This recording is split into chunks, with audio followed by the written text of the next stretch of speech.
ரபா ஷதரி பகதல ரபா ரபா. அப்படியே வாய்களை திறந்து கர்த்தருடைய அபிஷேகத்தில் அவரை துதிக்க ஆரம்பிங்க. அவருடைய மகிமையில் அவரை பாட ஆரம்பிங்க. அவர் ஊற்றப்படும் பொழுது, அவர் இறங்கும் பொழுது உன்னுடைய வாழ்க்கையை அவர் ஆயத்தப்படுத்துகிறார்.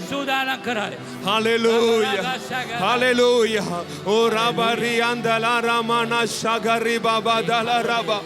ஓ ரிகமானா ஷேலோ ரிபாதல ரபா. அவரை பாடி துதிக்கிற இதயத்தில் அவருடைய மகிமை ஊற்றப்படுகின்றது. அவருடைய மகிமை ஊற்றப்படுகிறது. அவருடைய மகிமை இறங்கினால் போதும். அவருடைய மகிமை இறங்கினால் போதும். உன்னுடைய சூழ்நிலைகள் மாறும். உன்னுடைய வனாந்தரங்கள் மாறும். உன்னுடைய தத்தளிப்புகள் மாறும். உன்னுடைய பாரங்கள் மாறும். அவருடைய மகிமை எல்லாவற்றையும் மாற்றும். அவருடைய மகிமை அவ்வளவு வல்லமை உள்ளது.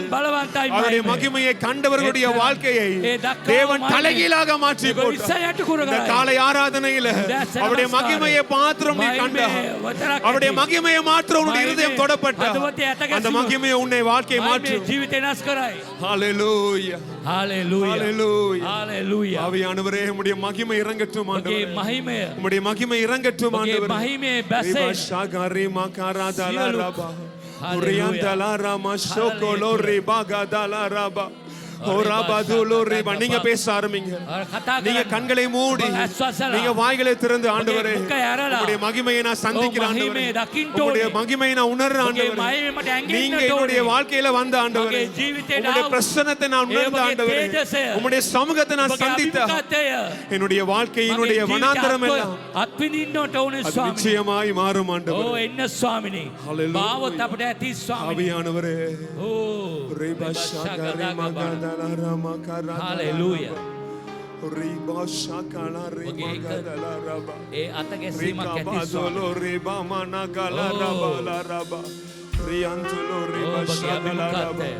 बगे आप दुखाते आप जोने स्वामी बने तू अपने नमस्कार है पा स्वामी बने ती नमस्कार है कपटे पा बगे माही में आवत है ती स्वामी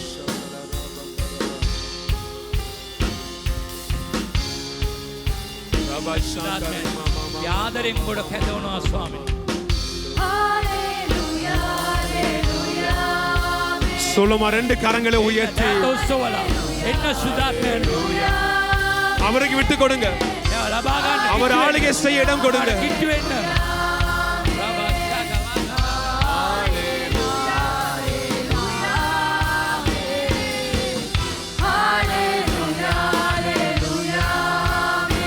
Holy Spirit, பரிசுத்த ஆவியானவரே உம்முடைய மகிமை இறங்கட்டும் ஐயா. உம்முடைய மகிமை இறங்கட்டும் ஆண்டவரே.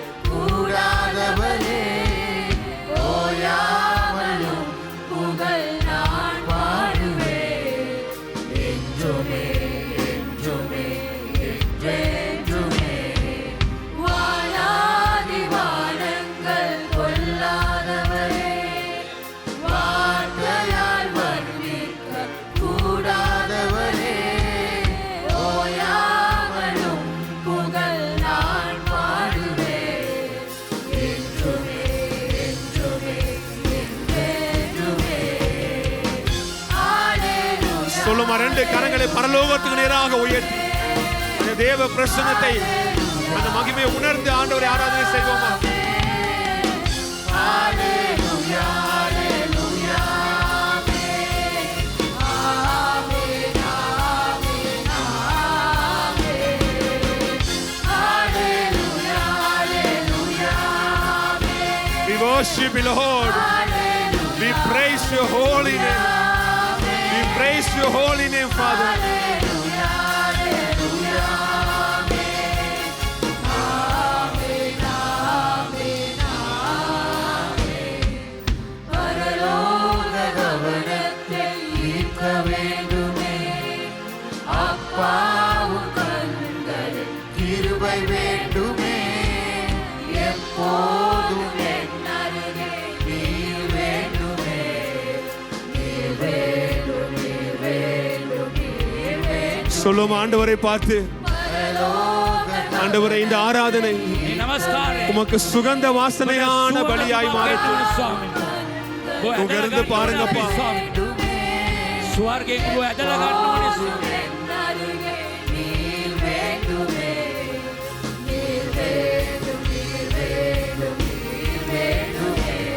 ரெண்டு கரங்களை உயர்த்தி ඇදක උස්සෝලා. அந்த வானாதி வானங்களை கொள்ளாதவரை ஆராதனை செய்வோமா? හාලෙලූයා හාලෙලූයා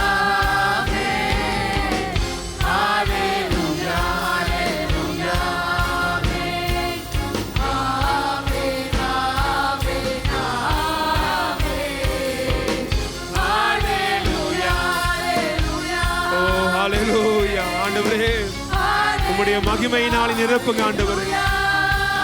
உம்முடைய மேகம் இறங்கி வரட்டும். பாளையத்தின் நடுவில் இருக்கிற கூடாரத்தின் மத்தியிலே ஆண்டவரே உம்முடைய மேகம் கடந்து வருவதாக சொல்லும் அவரை பார்த்து. அது மாத்திரம் தான் ஆண்டவரே.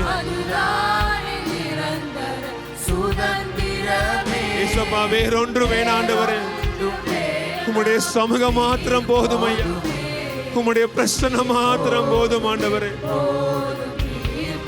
சொல்லுமா ரெண்டு கரங்களை உயர்த்தி ஆண்டவரே இந்த காலை நேரத்தில் உம்முடைய சமூகத்தை எங்களுக்கு தாங்கப்பா. உம்முடைய மகிமையை இன்னும் ஆண்டவரே காண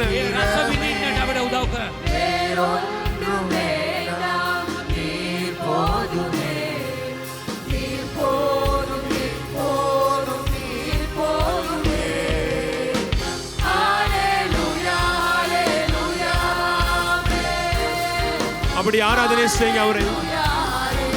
உன்னை விட்டு விலகாத மேகம் அது. உன்னை ஒருபோதும் கைவிடாத மேகம் அது. அந்த மேகம் உன் அருகிலே வந்திருக்கிறது. ஹalleluya. சொல்லுமா கரங்களை உயர்த்தி ஹalleluya. ஓ ஆவியானவரே உம்மை உயர்த்துகிறோம்.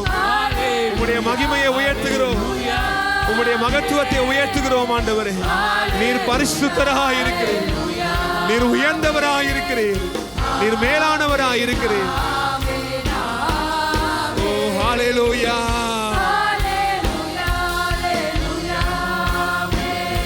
அவரை ஆராதிக்க ஆராதிக்க உன்னுடைய மகத்துவத்தை தேவன் விளங்க பண்ணுகிறார்.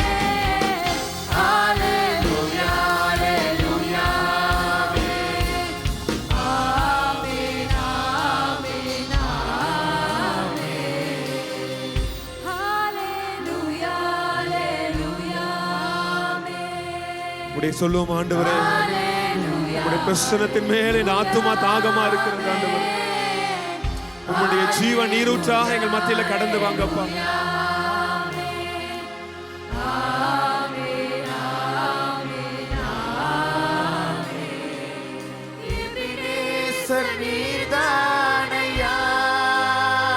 எங்களை மட்டுமாய் உதவி செய்தீரே. சொல்லும் அவரை பார்த்து எங்களை கைவிடாத படிக்கு எங்களை சுமந்து வந்த நல்ல தகப்பன் நீங்க ஆண்டவரே. எல்ரோயி என்னையும் பார்த்தீங்களே ஆண்டவரே.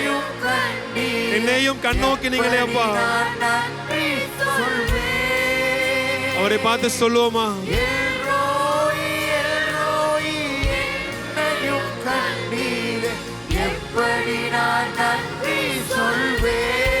ரெண்டு கரங்களை உயர்த்தி நன்றி நன்றி ஐயா. கோடி கோடி நன்றி ஐயா. அவருக்கு நேராக உங்களுடைய துதியை உயர்த்துங்க. அவருக்கு நேராக உங்களுடைய இருதயத்தை உயர்த்துங்க. கோடி கோடி நன்றி ஐயா.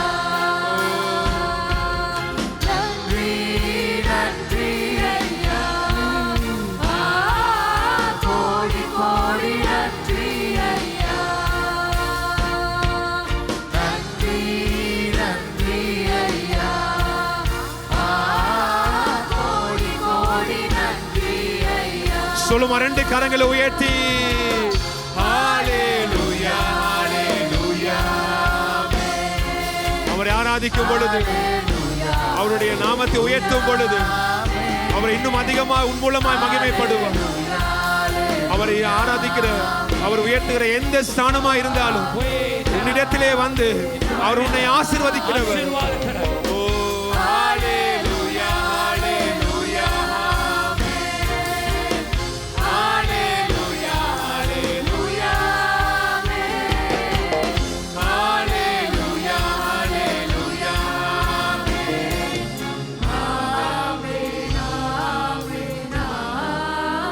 சொல்லுமா ஹalleluya.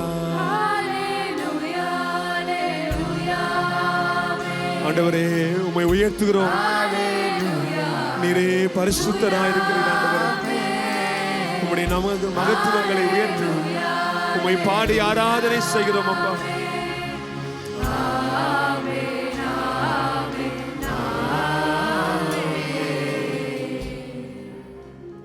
பின்னும் கர்த்தர் மோசேயை நோக்கி சொன்னார், මෝසෙස් තුමා බල. என் அண்டையிலே நீ வா, මා වෙතට එන්න. அங்கே உனக்கு ஒரு இடம் உண்டு. එතන ඔබට அந்த තැනක් තිබෙනවා. கண்மலையிலே நீ நில்லு, ඒ පර්වතයේ ඉන්න. உனக்கு முன்பதாக நான் கடந்து போவேன். ඔබ ඉදිරියෙන් මම ගමන් කරනවා. ஆராதனை என்பது නමස්කාරය அவர் කියන්නේ அண்டையிலே நீ வருவது, එතුමා වෙතට ඒ அவர் පැමිණීම. அண்டையிலே நீ கிட்டி சேர்வது. ඒ කිට්ටුවේම. அவர் அண்டையிலே நீ வரும் பொழுது ඒ කිට්ටු වෙනකොට உன் அண்டையிலே அவர் கடந்து போவார். ඔබ වෙතට ගමන් කරනවා. அவருடைய சமூகத்தை உன்னோடு கூட அவர் சமூகத்தை கடந்து போக பண்ணுவார். ඒ අභිමුඛත්වය ඔබගෙන් පසු කර යන්නට සලස්වයි. சமூகம் வந்தா ඒ நீ අභිමුඛත්වය போக முடியாத தூரத்தை நீ கடந்து போ. ඔබ යන්නට බැරි දුර ඔබ ගමන් කරයි. நீ கடக்க முடியாததை நீ கடந்து போவா. ඔබට තරණය කරන්න බැරි දේ තරණය அதுக்கு ஒரே කරයි. ஒரு வழி அவருடைய சமூகம் மாத்திரம்.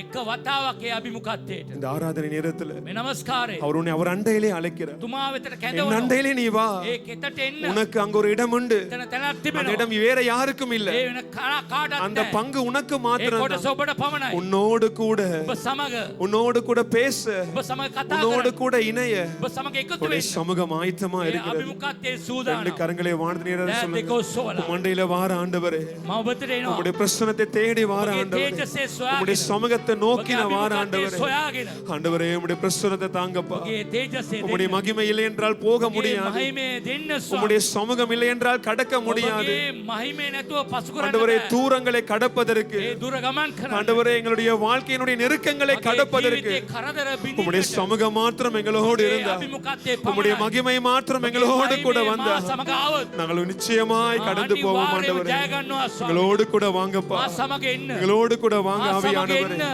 ஆவியானவரே ආත්මෙන් වහන්සේ.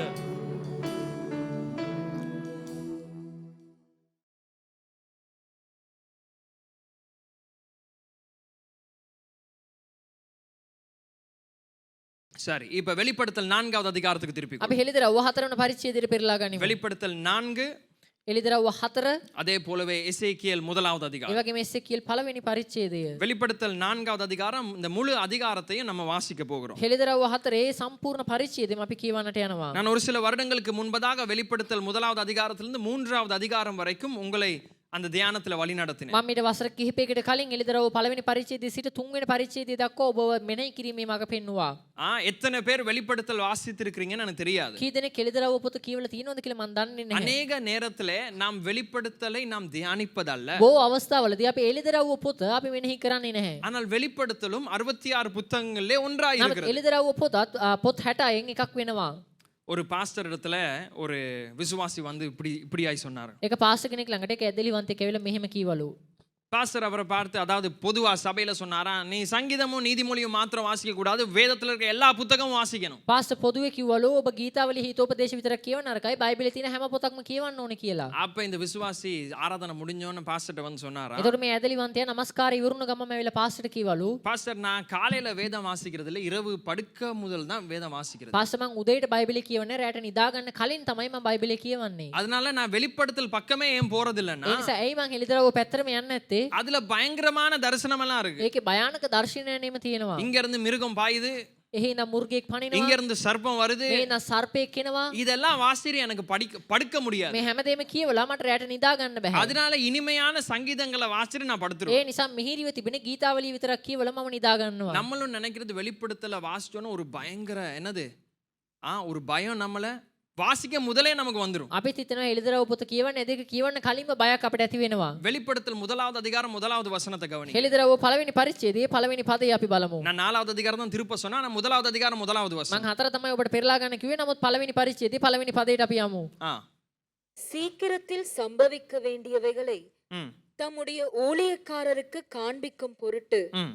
தேவன் இயேசு கிறிஸ்துவுக்கு ஒப்புவித்ததும் ம். இவர் தம்முடைய தூதனை அனுப்பி ம். தம்முடைய ஊழியக்காரனாகிய யோவானுக்கு வெளிப்படுத்தினதுமான விசேஷம். இது ஒரு வெளிப்பாடு. මේක එක එළිදරව්වක්. பல காரியங்கள் சொல்லப்படுகிறது. බොහෝ කාර්යයන් මෙතන කියවිලා இது තියෙනවා. யாரை குறித்த வெளிப்பாடு? මේක කවුරු ගැන එළිදරව්වක්ද? இயேசுவை குறித்த வெளிப்பாடு. යේසුස් වහන්සේ ගැන එළිදරව්වක්. அப்ப வெளிப்படுத்தலை வாசிக்கும் பொழுதெல்லாம் එතකොට මේ එළිදරව් ඔබ කියවන විට உங்களுக்கு கடைசி காலத்தின் நுணுக்கங்கள் அல்ல தெரிய வர ඔබට வேண்டும். අන්තිම කාලයේ තීව්‍රතාවයන් නෙමෙයි දැනගන්නට ඕනේ. கடைசி காலத்தின் காரியங்கள் அல்ல உங்களுக்கு தெரிய வர வேண்டும். අවසාන කාලයේ කාර්යයන් නෙමෙයි ඔබ දැනගන්නට ඕනේ. இயேசுவை குறித்ததான வெளிப்பாடு. යේසුස් වහන්සේ ගැන එළිදරව්ව. ஒரு ஆமென் சொல்லுங்க. ආමෙන් කියමු.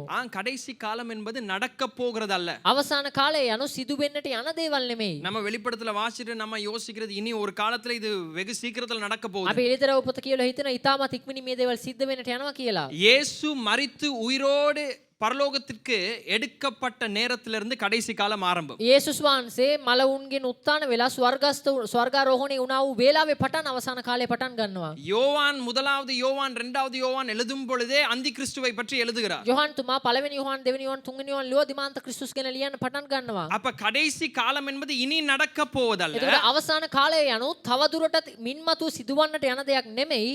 சபை கடைசி காலத்துல தான் உருவாக்கப்பட்டது. සභාව අවසාන කාලයේදී තමයි ගොඩනගනු ලැබුවේ. சபை கடைசி காலத்துல தான் அதாவது நாம் வாழ்வதே கடைசி காலம். අපි ජීවත් වෙන්නේ මා අවසාන කාලයේ තමයි. அதாவது இத்தனை வருஷம் 10 வருஷம் கடைசி காலமா 15 வருஷம் இல்ல. இயேசு எப்பொழுது பரலோகத்திற்கு எடுக்கப்பட்டாரோ තව අවුරුදු 10 15කින් අවසාන කාලය යනවා. එහෙම නෙමෙයි. යේසුස් වහන්සේ කවදාද ස්වර්ගාරෝහණයට පත් උනේ?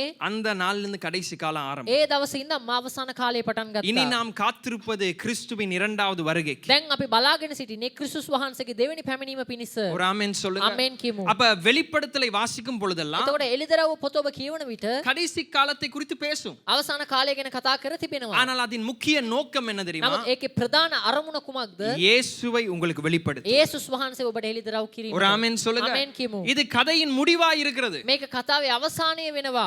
புரியுறதா? இந்த உலகம் எப்படி முடிவடைய போகிறது என்பதை வெளிப்படுத்தல் நமக்கு මේ சொல்லுகிறது. ලෝකයේ කෙසේද අවසානයට ලක්වන්නේ කියලා එළිදරව් පොත අපට පෙන්වනවා. அப்ப எல்லா நல்ல கதைக்கு ஒரு முடிவு தேவை. එතකොට හැම හොඳ කතාවකටම අවසානයක් අවශ්‍යයි. அப்படினால் வெளிப்படுத்தலும் நமக்கு தேவை. එසේනම් එළිදරව් පොතත් අපට අවශ්‍යයි. இப்ப வெளிப்படுத்தல் 4வது அதிகாரம். දැන් අපි නැවත යමු එළිදරව් 4 වෙනි පරිච්ඡේදයට. இப்ப கவனிங்க 7 சபைகளை குறித்து அவர் දැන් பேசிவிட்டு සභාවන් 7ක් ගැන කතා කළ ඉවර වෙලා இப்பொழுது இன்னொரு காட்சி அவருக்கு தோன்றுகிறது. දැන් තවත් දර්ශනයක් යොහන් තුමාට පෙන්වනවා. வாசிக்கலாம் முதலாவது வசனத்தை. இவைகளுக்கு பின்பு ம். இதோ பரலோகத்தில் திறக்கப்பட்டிருந்த ஒரு வாசலை கண்டேன். ம். முன்னே எக்கால சத்தம் போல என்னுடனே பேச நான் கேட்டிருந்த சத்தமானது, இங்கே ஏறி வா, இவைகளுக்கு பின்பு சம்பவிக்க வேண்டியவைகளை உனக்கு காண்பிப்பேன் என்று விளம்பினது. சரி, இப்ப கவனிங்க. யோவான் இப்ப எங்க இருக்கிறார்? දැන් යොහන් තුමා කොතනද ඉන්නේ? இந்த வசனத்தின்படி මේ වචනයට අනුව அவர் பரலோகத்துல இருக்கிறார். ඔහු ස්වර්ගයේ සිටිනවා. ஆனால் பரலோகத்திலே அவர் இருக்கும் பொழுதும் නමුත් ස්වර්ගයේ ඔහු ඉන්න විටත් ஒரு வாசல் ඒක திறக்கப்படுகிறது. දොරටුවක් විවර වෙනවා. அதுல இருந்து ஒரு சத்தம் வருகிறது. එතන ඉඳන් ශබ්දයක් එනවා. என்ன சத்தம்? ඒ ශබ්දය මොකද්ද?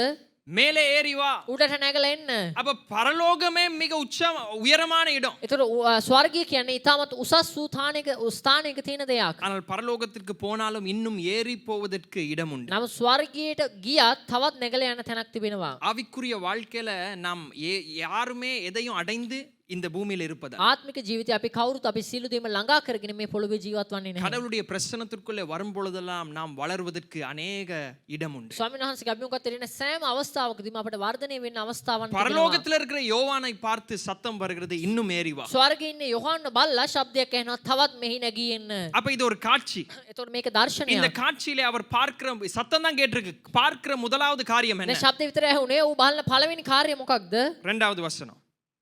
உடனே ஆவிக்குள்ளானேன். அப்பொழுது இதோ வானத்தில் ஒரு சிங்காசனம் வைக்கப்பட்டிருந்தது. இப்ப என்னத்தை முதலாவது அவர் பார்க்கிறார்? ප්‍රථමයෙන් මොනවද යොහන් තුමා දකින්නේ? அண்டர்லைன் பண்ணிக்கொள்ளுங்க, சிங்காசனம். ඔබ අන්ලයින් කරගන්න. வேதத்தை எல்லாம் திருப்புங்க. බයිබල් අපි සියලු දෙනා පෙරලා ගනිමු. குறிப்பு எடுக்கிறவங்க குறிப்பெடுங்க. ඔබ සටහන් ගන්න අය සටහන් ගන්න. முதலாவது அவர் பார்ப்பது சிங்காசனத்தை. ප්‍රථමයෙන් ඔහු දකින්නේ සිංහාසනයක්. சரி, தொடர்ந்து வாசிங்க.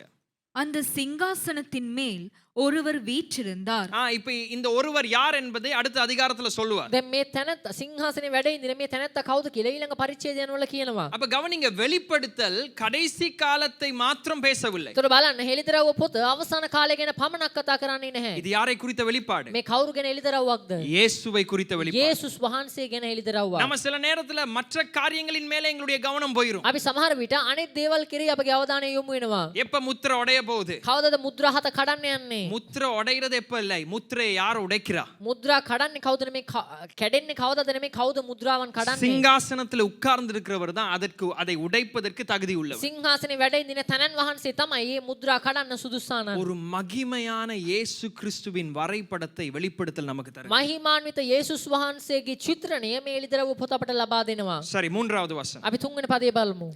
வீற்றிருந்தவர் பார்வைக்கு வச்சிர கல்லுக்கும் வச்சிர கல்லுக்கும் பதும ராகத்துக்கும் ஒப்பாயிருந்தார். அப்ப கவனிங்க, இது ரெண்டுமே බලන්න මේ දෙකම அதாவது பிரதான ஆசாரியருடைய மார்பிலே 12 கற்கள் இருக்கும். ප්‍රධාන පූජකයාගේ පපුවේ ගල් 12ක් තිබෙනවා. அந்த 12 கற்களும் 12 கோத்திரங்களுக்கு அடையாளம். ඒ ගල් 12ම ගෝත්‍රයන් 12 සඳහන් කරනවා. இது இந்த 2 கற்களும் මේ ගල් දෙකම முதலாவது கோத்திரமும் கடைசி கோத்திரம். මේක මේ ගල් දෙක පළවෙනි ගෝත්‍රය සහ අවසාන ගෝත්‍රය. ரூபன், பெஞ்சமின். රූබන් සහ බෙන්ජමින්. இன்னொரு விதத்திலே தேவன் என்னத்தை இதிலே விவரிக்க வருகிறார் என்றால், තවත් විදියකින් අපි ඔබට කිව්වොත් මේ තුලින් දෙවියන් වහන්සේ මොනවද කියන්නට ඉන්නේ? நானே ஆதியும் அந்தமுமாய் இருக்கிறேன். මමද ආරම්භයත් අවසානයත්. நானே அல்பாவும் ஒமேகாவுமாய் මම இருக்கிறேன். අල්පාද ඔමේගාද වෙමි. இதெல்லாம் எதை குறித்து பேசுகிறது? මේ සියලු දෙම මොකක් ගැනද කතා කරන්නේ? சிங்காசனத்துல யார் உட்கார்ந்து இருக்கிறார்? කවුද සිංහාසනේ වැඩ හිඳින්නේ? அவரை குறித்து தான் இப்ப இந்த வரைபடம். උන්වහන්සේ ගැන තමයි මේ චිත්‍රණය දක්වන්නේ. சரி, அடுத்த 4வது வசனம். அந்த சிங்காசனத்தை சூழ 24 சிங்காசனங்கள் இருந்தன. எத்தனை சிங்காசனம்? සිංහාසන කීයක්ද? இந்த நம்பர் ரொம்ப முக்கியம். මේ අංකය ඉතාමත් වැදගත්. வேதத்தை கவனிங்க கொஞ்சம், அதாவது இது நமக்கு புரிந்து கொள்ளுதலை தரும். අපි මේක බයිබලේ බලද්දී මේක අපිට තේරුම් ගැනීමක් ලබා දෙනවා. வேதத்திலே பலவித இலக்கிய முறைகள் இருக்கிறது. முறைகள் அல்ல, என்ன சொல்ல, கேட்டகரிஸ் இருக்கு. බයිබලේ බොහෝ ආකාර සාහිත්‍යමය වර්ගීකරණයන් තියෙනවා. கதைகளாக சிலது எழுதப்பட்டிருக்கு. කතාවන් විදිහට විස්තර කර තියෙන සමහර දේවල් තිබෙනවා. சிலது நீதிமொழிகள், அதாவது நீதிமொழியா எழுதப்பட்டிருக்கு. සමහර දේවල් හිතෝපදේශ විදිහට ලියලා තියෙනවා. சிலதை நீங்க பார்த்தீங்கன்னு சொன்னா, அதாவது என்னது, தீர்க்க தரிசனமா எழுதப்பட்டிருக்கு. සමහර දේවල් අනාගත වාක්‍ය දිවස් වැකි ලෙස ලියලා තියෙනවා. இப்ப வேதத்துல தாவீதுடைய சம்பவத்துல அங்கே அவர்கள் ஒரு பாட்டு பாடுறாரு. දැන් බයිබලේ දාවිද්ගේ සිතුවිමකදී උන් ගීතයක් ගායනා කරනවා. சவுல் கொண்டது 1000, සවුල් මැරුවේ 1000කුත්, தாவீது கொண்டது දාවිත් මැරුවේ 16000. දසදහසකුත්. அப்படின்னா சரியா 1000 பேரை இவர் கொல்லல. ඒ කියන්නේ මෙයා හරියටම 10 දෙනෙක්ව මැරුවේ නෑ. அது ஒரு கவிதையா இங்க சொல்லப்படுது. ඒක කාව්‍යමය ලක්ෂණයක් විදිහට විවරණය කර තිබෙනවා. வெளிப்படுத்தலையும் வாசிக்கிற ஒரு முறை இருக்கு. එළිදරව් පොත කියවන එක ක්‍රමයකුත් තිබෙනවා. சரியா 7 என்று சொல்லும் பொழுது 7க்கான ஒரு அர்த்தம் இருக்கு. හරියට 7 කියලා කියන විට ඒ 7ට අර්ථයක් තිබෙනවා. இப்ப தாவீது 8வது மகனா அங்க அவருடைய குடும்பத்திற்குள்ளே வருகிறார். දැන් දාවිත් 8 වෙනි පුත්‍රයා විදිහට තමන්ගේ පවුල තුලට පැමිණෙනවා. அது கதை. ඒක කතාවක්. அப்படின்னா 8வது பிள்ளை அவர். ඒතකොට 8 වෙනි දරුවා ඔහු. அதுல 8க்கு ஒரு ஆவிக்குரிய அர்த்தம் இல்ல. ඒකේ 8ට ආත්මික විවරණයක් නැහැ. இப்ப உதாரணத்துக்கு நம்ம சொல்லுவோம் 5ல வளையாதது. දැන් උදාහරණයකට අපි කියන 5 නැවෙන්නේ නැති එක. முடிச்சிருங்க இத. பயங்கரம். 50ல வளையாது. 50 නැවෙන්නේ නැහැ. அப்படின்னா 5 சரியா பார்த்து 5வது பிறந்த நாள் வர நேரம் அவனை வளைக்க நம்ம முயற்சி செய்யறது. ඒක අපි හරියටම 5 වෙනි උපන්දින එනකම් බලාගෙන ඉඳලා නවන්න බලන්නේ. அது என்னது, ஒரு என்ன சொல்லலாம், ஒரு விதமான பேச்சு அது. ඒක එක ප්‍රස්තාව පිරුලක් වගේ දෙයක්. அப்ப அதற்குள்ளே அர்த்தம் ඒතකොට அடக்கப்பட்டிருக்கு. ඒ තුල අර්ථයක් ගැප් වෙලා තිබෙනවා. அப்ப அதை புரிந்து கொள்ளும் பொழுது நமக்கு என்னது, ஒரு விதமான அண்டர்ஸ்டாண்டிங், ஒரு புரிந்து கொள்ளுதல் இருக்கணும். அதன் அர்த்தத்தை புரிந்து එතකොට ඒකේ අපි අවධානය යොමු කරන්නේ ඒකේ අර්ථයන් තේරුම් ගන්න යම් කිසි තේරුම් ගැනීමක් අප තුල තිබිය යුතුයි. அப்ப வெளிப்படுத்தல்ல பல நம்பர் வரும். එතකොට හෙළිදරව් පොතේ විවිධාකාර අංකයන් තිබෙනවා. இப்ப இந்த 7 என்கிற நம்பர் த்ரூ அவுட் ரெவலேஷன், அதாவது வெளிப்படுத்தல் முழுவதுமா இந்த 7 நம்பர் வந்து கொண்டே இருக்கும். 7 කියන අංකය මේ හෙළිදරව් පොත පුරාවටම සඳහන් වෙලා තියෙනවා. 7 சபைகள் இருக்கிறது. සභා 7ක් තිබෙනවා. 7 எக்காலம் இருக்கிறது. හොරණෑ 7ක් තිබෙනවා. 7 தூதர்கள் இருக்கிறார்கள். දේවදූතයන් 7 දෙනෙක් ඉන්නවා. 7 காலங்கள் இருக்கிறது. කාලයන් 7ක් තිබෙනවා. 7 ஒரு காரியத்தை நமக்கு வெளிப்படுத்து. 7 යම් හෝ දෙයක් අපට පෙන්වමින් තිබෙනවා. இதுக்கு பிறகு நான் வாரேன். ඊට පස්සේ මම එන්නම්. இப்ப இங்க இருக்கிறது 12 சிங்காசனங்கள். දැන් මෙතන තිබෙන්නේ සිංහාසනයන් 12 சிங்காசனங்கள். සිංහාසනයන් 12ක්. சுற்றி இருக்கிறார்கள் 24 சிங்காசனங்கள். සිංහාසනයන් 24ක් තිබෙනවා. இது எப்படியாய் புரிந்து கொள்ளப்படுகிறதுனா මේක කොහොමද ඔබ තේරුම් ගන්නේ? யாக்கோபுக்கு எத்தனை பிள்ளைகள்? 12 குமாரர்கள். යාකෝබ්ට දරුවන් කී දෙනෙක් සිටියද? පුතු 12 දෙනෙක්. அதாவது பழைய ஏற்பாட்டிலே 12 கோத்திரங்கள், පුරාණ කිවිසුමේ ගෝත්‍රයන් 12ක්. இயேசுவுடைய 12 சீஷர்கள். යේසුස් වහන්සේගේ ගෝලයන් 12 දෙනාත්. அப்ப இவர்களை தான் இங்கே யோவான் பார்க்கிறார். මෙතන මොවුන් තමයි දැන් යොහන් තුමා බලන්නේ. அதாவது நீங்க கேட்கலாம், யோவானும் ஒரு அப்போஸ்தலன் தானே? ඒතර බහන්න පුළුවන් යොහන් තුමාත් එක අපොස්තුලවරයෙක් அப்ப නේද? அவரோட கதிரை ஃப்ரீயா தானே ඒතර இருந்திருக்கும். ඔහුගේ ඒ සිංහාසනයේ නිදහස් නේද තියෙන්නේ නැත්තේ? இந்த கேள்விக்கு நான் பிறகு ஆன்சர் මේ ප්‍රශ්නයට මම පස්සේ ඔබට උත්තර දෙන්නම්. சரி. 24 சிங்காசனங்கள். සිංහාසනයන් 24ක් තිබෙනවා. சரி, தொடர்ந்து வாசிங்க.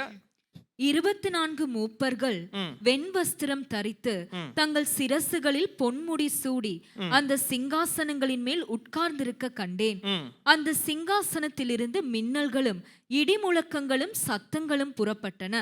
தேவனுடைய 7 ஆவிகளாகிய 7 அக்கினி தீபங்கள் சிங்காசனத்திற்கு முன்பாக எரிந்து கொண்டிருந்தன.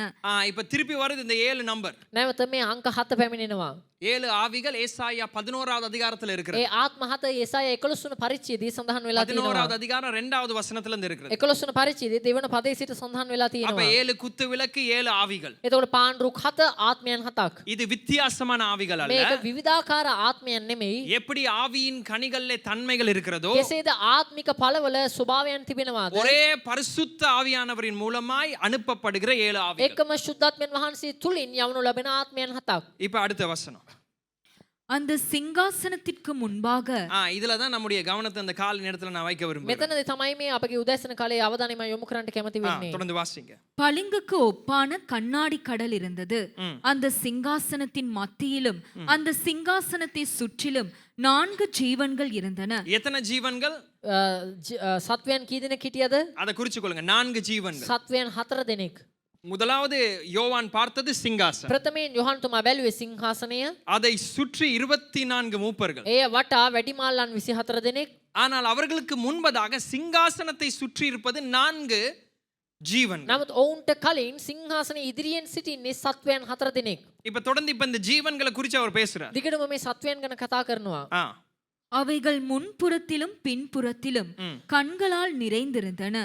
முதலாம் ஜீவன் சிங்கத்திற்கு ஒப்பாகவும், 2ஆம் ஜீவன் காளைக்கு ஒப்பாகவும், 3ஆம் ஜீவன் மனுஷ முகம் போன்ற முகமுள்ளதாகவும், 4ஆம் ஜீவன் பறக்கிற கழுகுக்கு ஒப்பாகவும் இருந்தன. இப்ப நல்லா கவனிங்க. 4 காரியத்தை சொல்லுகிறார். දැන් බලන්න කරුණු කාරණා 4ක් ඔබ ඉදිරියෙන් තබනවා. இதை குறித்து விவரிக்கும் பொழுது මේ අපි විවරණය කරන විට இதுல சொல்லப்படுது, இதை வரைய முடியாது. මේක අපිට චිත්‍රණය කරලා පෙන්වන්න அதாவது බෑ. வரைஞ்சாலும் ஒழுங்கான ஒரு வரைபடம் வராது. ඒක චිත්‍රණය කරත් අපිට හරියාකාර චිත්‍රණයක් ඔබට ලබා දෙන්න බැරි වෙයි. முதலாவது ஜீவனுடைய முகம் எப்படி? ඒ පළවෙනි සත්වයාගේ මුහුණ කොහොම තිබුණේ? சிங்கம். සිංහෙක් වගේ. இரண்டாவது දෙවනුව காளை. மூன்றாவது ஒரு மனுஷ முகம். நான்காவது கழுகு. சரி, ஓகே. இப்ப இந்த 4 குறித்து அவர் விவரிக்கும் பொழுது දැන් මේ සත්වයන් 4 දෙනා ගැන යොහන් තුමා විවරණය කරන විට அவர்கள் முழுவதும் எப்படி அதாவது எது மறைந்திருந்ததா? මොනවද මුළුමනින්ම වැසිලා තිබුණේ? கண்களால் மூடப்பட்டிருந்தார். ඔවුන්ගේ ඇස් වලින් වැසී තිබුණ ශරීරය. அப்படினா இது எதை குறிக்கிறது தெரியுமா? ඒතර මේ කුමක්ද පෙන්වන්නේ? அவர்களால் எல்லாவற்றையும் பார்க்கலாம். ඔවුන්ට සියල්ල බලන්න පුළුවන්. எதுவுமே அவர்களுக்கு மறைக்கப்படவில்லை. කිසිවක් ඔවුන්ට වසන්ව නැහැ. இந்த ஜீவன்களை குறித்து வேதம் பல காரியங்களை பேசுகிறது. මේ සත්වයන් ගැන බයිබලයේ බොහෝ ආකාර දේවල් කතා කරනවා. இப்ப அடுத்த வசனம். அந்த 4 ஜீவன்களிலும் ஒவ்வொன்று அவ்வாறு சிறகுகள் உள்ளவைகளும் சுற்றிலும் உள்ளேயும் கண்களால் நிறைந்தவர்களுமாய் இருந்தன. அவைகள் இருந்தவரும் இருக்கிறவரும் வருகிறவருமாகிய சர்வ வல்லமையுள்ள தேவனாகிய கர்த்தர் பரிசுத்தர் பரிசுத்தர் பரிசுத்தர் என்று இரவும் பகலும் ஓய்வில்லாமல் சொல்லிக் கொண்டிருந்தன. மேலும் சிங்காசனத்தின் மேல் வீற்றிருந்து சதா காலங்களிலும் உயிரோடு இருக்கிறவருக்கு அந்த ஜீவன்கள் மகிமையையும் கனத்தையும் ஸ்தோத்திரத்தையும் செலுத்தும் போது 24 மூப்பர்களும் சிங்காசனத்தின் மேல் வீற்றிருக்கிறவருக்கு முன்பாக வணக்கமாய் விழுந்து சதா காலங்களிலும் உயிரோடு இருக்கிறவரை தொழுது கொண்டு தங்கள் கிரீடங்களை சிங்காசனத்திற்கு முன்பாக வைத்து, கர்த்தாவே தேவரீர் மகிமையையும் கனத்தையும் வல்லமையையும் பெற்றுக்கொள்கிறதற்கு பாத்திரராயிருக்கிறீர். நீரே சகலத்தையும் சிருஷ்டித்தீர். உம்முடைய சித்தத்தினாலே அவைகள் உண்டாயிருக்கிறவைகளும் சிருஷ்டிக்கப்பட்டவைகளுமாயும் இருக்கிறது என்றார்கள். இப்ப கவனிங்க, இதையெல்லாம் சொல்லப்படுவதற்கு காரணம் දැන් බලන්න මේ සියල්ලම සඳහන් කරන්නට හේතුව இந்த 4 ஜீவன்களும் මේ සත්වයන් 4 இந்த දෙනා 24 மூப்பர்களும் මේ වැඩිමහල්ලන් 24 දෙනා அவர்களுடைய கவனம் எல்லாமே சிங்காசனத்தின் ඔවුන්ගේ අවධානය සියල්ලම සිංහාසනය වෙතට යොමු වෙලා තියෙනවා. சிங்காசனத்துல உட்காருகிறவர்களுக்கு தான் இந்த துதி போகிறது. සිංහාසනයේ වැඩ සිටින දෙවියන් වහන්සේට තමයි මේ ප්‍රශංසාව පුද කරන්නේ. எங்களுடைய அதாவது நாம் இதை தியானிக்கும் අපි பொழுதெல்லாம் මේක මෙනෙහි කරන සෑම අවස්ථාවකදීම நாம் ஜீவன்களை குறித்து அறிந்து கொள்ளலாம். අපි සත්වයන් ගැන දැනගන්නට පුළුවන්. ஆனால் ஜீவன்கள் ஒன்றை குறித்து பேசுகிறது. නමුත් මේ සත්වයන් යම් පුද්ගලයෙක් ගැන කතා කරනවා. சிங்காசனத்துல உட்கார்ந்திருக்கிற அவரை குறித்து பேசுகிறது. සිංහාසනයේ වැඩ හිඳින උන්වහන්සේ ගැන කතා කරනවා. மூப்பர்கள் அவர்களும் ஒரு பாடலை உயர்த்துகிறார்கள். වැඩිමහල්ලනුත් තමන්ගේ ගීතිකාවක් ගායනා කරනවා. மூப்பர்களும் தாழ விழுந்து அவர்கள் ஒருவரை ඒ வணங்குகிறார்கள். වැඩිමහල්ලනුත් මූණින් වැටි ඔවුන්ට නමස්කාර කරනවා. இது யார்? මේ කවුද? இது நம்முடைய இயேசு මේ கிறிஸ்து. අපේ යේසුස් ක්‍රිස්තුස් වහන්සේ. பரலோகத்திலே இனி நடக்க போவதல்ல வெளிப்படுத்தல் நமக்கு சொல்லி தருவது. ස්වර්ගයේ මින්මතුව සිද්ධ වන්නට යන දේවල් නෙමෙයි එළිදරව් පොත අපට හෙළිදරව් කරන්නේ. இப்பொழுது நடக்கிறதற்கு தான் யோவானை அவர் அழைக்கிறார். දැන් සිදුවන දේවල් පෙන්වන පිණිස තමයි යෝහන් තුමා இது எங்களுடைய කැඳවන්නේ. வாழ்க்கையில மிக முக்கியமான. මේ අපගේ ජීවිතයේ ඉතාමත් වැදගත් දෙයක්. இதற்கு பின்பதாக இயேசு சிங்காசனத்துல உட்காருகிறவர் அல்ல. මේට පසුව යේසුස් වහන්සේ සිංහාසනය අසුන් ගන්න කෙනෙක් නෙමෙයි. நீங்கள் இப்பொழுது இந்த இடத்துல அமர்ந்திருக்கும் பொழுதும் சிங்காசனத்துல அவருக்கு உரிய ஆராதனை போகிறது. ඔබ මෙතන අසුන්ගෙන සිටින විටත් උන්වහන්සේගේ සිංහාසනයේ උන්වහන්සේ ලැබිය යුතු නමස්කාරය ලැබමින් සිටිනවා. நீங்க சில நேரத்துல யோசிக்கலாம், நான் வந்து தான் கடவுளுக்கு ஆராதனை செய்யணும். ඔබ සමහර විට හිතන්න පුළුවන් මං ඇවිත් තමයි දෙවියන් වහන්සේට නමස්කාර කරන්න ඕනේ කියලා. ஆராதனை போகும் பொழுது யோவான் அழைக்கப்படுகிறார். නමස්කාරය යන විටදීම යොහන් තුමාට කැඳවීමක් ලැබෙනවා. யோவான் வந்து ஆராதனை ஆரம்பிக்கல. යොහන් තුමා ඇවිල්ලා නමස්කාරය පටන් ගත්තේ நீங்க නැහැ. ஞாயிற்றுக்கிழமைக்கு நீங்க வந்த பின்பதாக தான் இங்க ஆராதனை போகுதுன்னு நினைக்க கூடாது. ඉරු දින ඔබ ආවට පස්සේ තමයි මෙතන නමස්කාරය පටන් ගන්න කියලා හිතන්න නරකයි. பரலோகத்திலே நடக்கிறதான உண்மைக்குள்ளே தேவன் நம்மை ஆராதனையில் அழைக்கிறார். ස්වර්ගය තුල සිදුවන ඒ සත්‍යතාවයේ තුලට දෙවියන් වහන්සේ නමස්කාරය තුලින් අපට කැඳවනවා. இந்த காட்சி தான் மிக මේ முக்கியமானது. පෙනීම මේ දර්ශනය තමයි වැදගත්. இதைதான் யோவானுக்கு அவர் මේ காண்பிக்கிறார். තමයි යොහන් තුමාට උන්වහන්සේ පෙන්වන්නේ. யோவானுக்கு அவர் காண்பிக்கிறார், பரலோகத்திலே ஒருவர் சிறந்தவர் அங்கே உட்கார்ந்திருக்கிறார். යොහන් තුමාට උන්වහන්සේ පෙන්නනවා ස්වර්ගයේ ශ්‍රේෂ්ඨ විශිෂ්ට කෙනෙක් අසුන්ගෙන සිටිනවා. இந்த 4 ஜீவன்களும் ஒரு அர்த்தத்தை கொண்டு මේ வருகிறது. සත්වයන් හතර දෙනාම අර්ථයන් ගෙන දෙනවා. சிங்கம் සිංහයා காட்டுல இருக்கிற மிக அதிகாரம் உள்ளதா இருக்கிறது. කැලෑවේ සිටින ඉතාමත් ආධිපත්‍ය බලය සහිත සත්වයෙක්. இரண்டாவது காளை දෙවනුව වස්සා மிகவும் அதாவது பலனுள்ளதா இருக்கிறது. ඉතාමත් ශක්තිමත් සත්වයෙක්. நான்காவது மனுஷன் හතරවෙනි මනුෂ්‍යයා கிறிஸ்துவுடைய அதாவது மன்னிக்கும் தேவனுடைய சிருஷ்டிப்பிலே மிகவும் ஞானம் உள்ளவன் அவன். දෙවියන් වහන්සේගේ මැවීමේ ඉතාමත් ප්‍රඥාවන්තම කෙනා. அடுத்தது கழுகு என்று சொல்லவில்லை, ඊළඟට උකුස්සෙක් කියලා සඳහන් වෙලා නැහැ. பறக்கிற கழுகு என்று சொல்லப்படுகிறது. පියාසර කරන රාජාලියකට සමාන සත්වෙක් කියලා තියෙනවා. மிக வேகம் உள்ளது. ඉතාමත් වේගාත්මකයි. சிருஷ்டிப்பின் எல்லாம் சிறந்ததுமே ஒரு சிங்காசனத்துக்கு முன்பதாக பாதாள விழு. මැවීමේ සියලුම පූර්ණත්වයක් සිංහාසනයේ ඉදිරියේ උන්ට නමස්කාර කරනවා. ஞானம் உள்ளவர்கள் அங்கே விழுகிறார். ප්‍රඥාවන්තයන් උන්වහන්සේට නමස්කාර அதிகாரம் කරනවා. உள்ளவர்கள் அங்கே விழுகிறார். බලය තියන අය උන්වහන්සේට මූණින් වැටෙනවා. வேகம் உள்ளவர்கள் அங்கே விழுகிறார். වේගය සහිත අය උන්වහන්සේ ඉදිරියේ මුහුණින් பலன் වැටෙනවා. உள்ளவர்கள் அங்கே விழுகிறார். ශක්තිමත් බලවත් අය උන්වහන්සේ ඉදිරියේ මුහුණින් වැටෙනවා. ஆனால் நாங்களோ ஆராதிக்க தடுமாறுகிறோம். නමුත් අපි නමස්කාර කරන්න අපි අපහසුතාවයට පත් වෙනවා. எங்களுடைய பாடலை பாருங்க, අපේ ගීතිකාව බලන්න. எங்களுடைய ஆராதனை முறைகளை சற்று අපේ கவனிங்க. නමස්කාර ක්‍රමවේදයන් බලන්න. அதை பார்த்து யாரும் உயிர்ப்பிப்பு அடைவதல்ல. ඒක බලලා කවුරුත් ප්‍රාණවත් වන්නේ නැහැ. நாங்களும் ஏதோ ஒரு கடமைக்கு தான் இங்க வருகிறோம். අපිත් මොනවා හරි යුතුයකමකට තමයි මෙතනට එන්නේ. நான் எல்லாரும் அல்ல, ஆனால் சில நேரத்துல எங்களுடைய யோசனை அப்படிதான். හැමෝම නෙමෙයි නමුත් සමහර අවස්ථාවවලදී අපගේ කල්පනාවන් ඒ වගේ තමයි.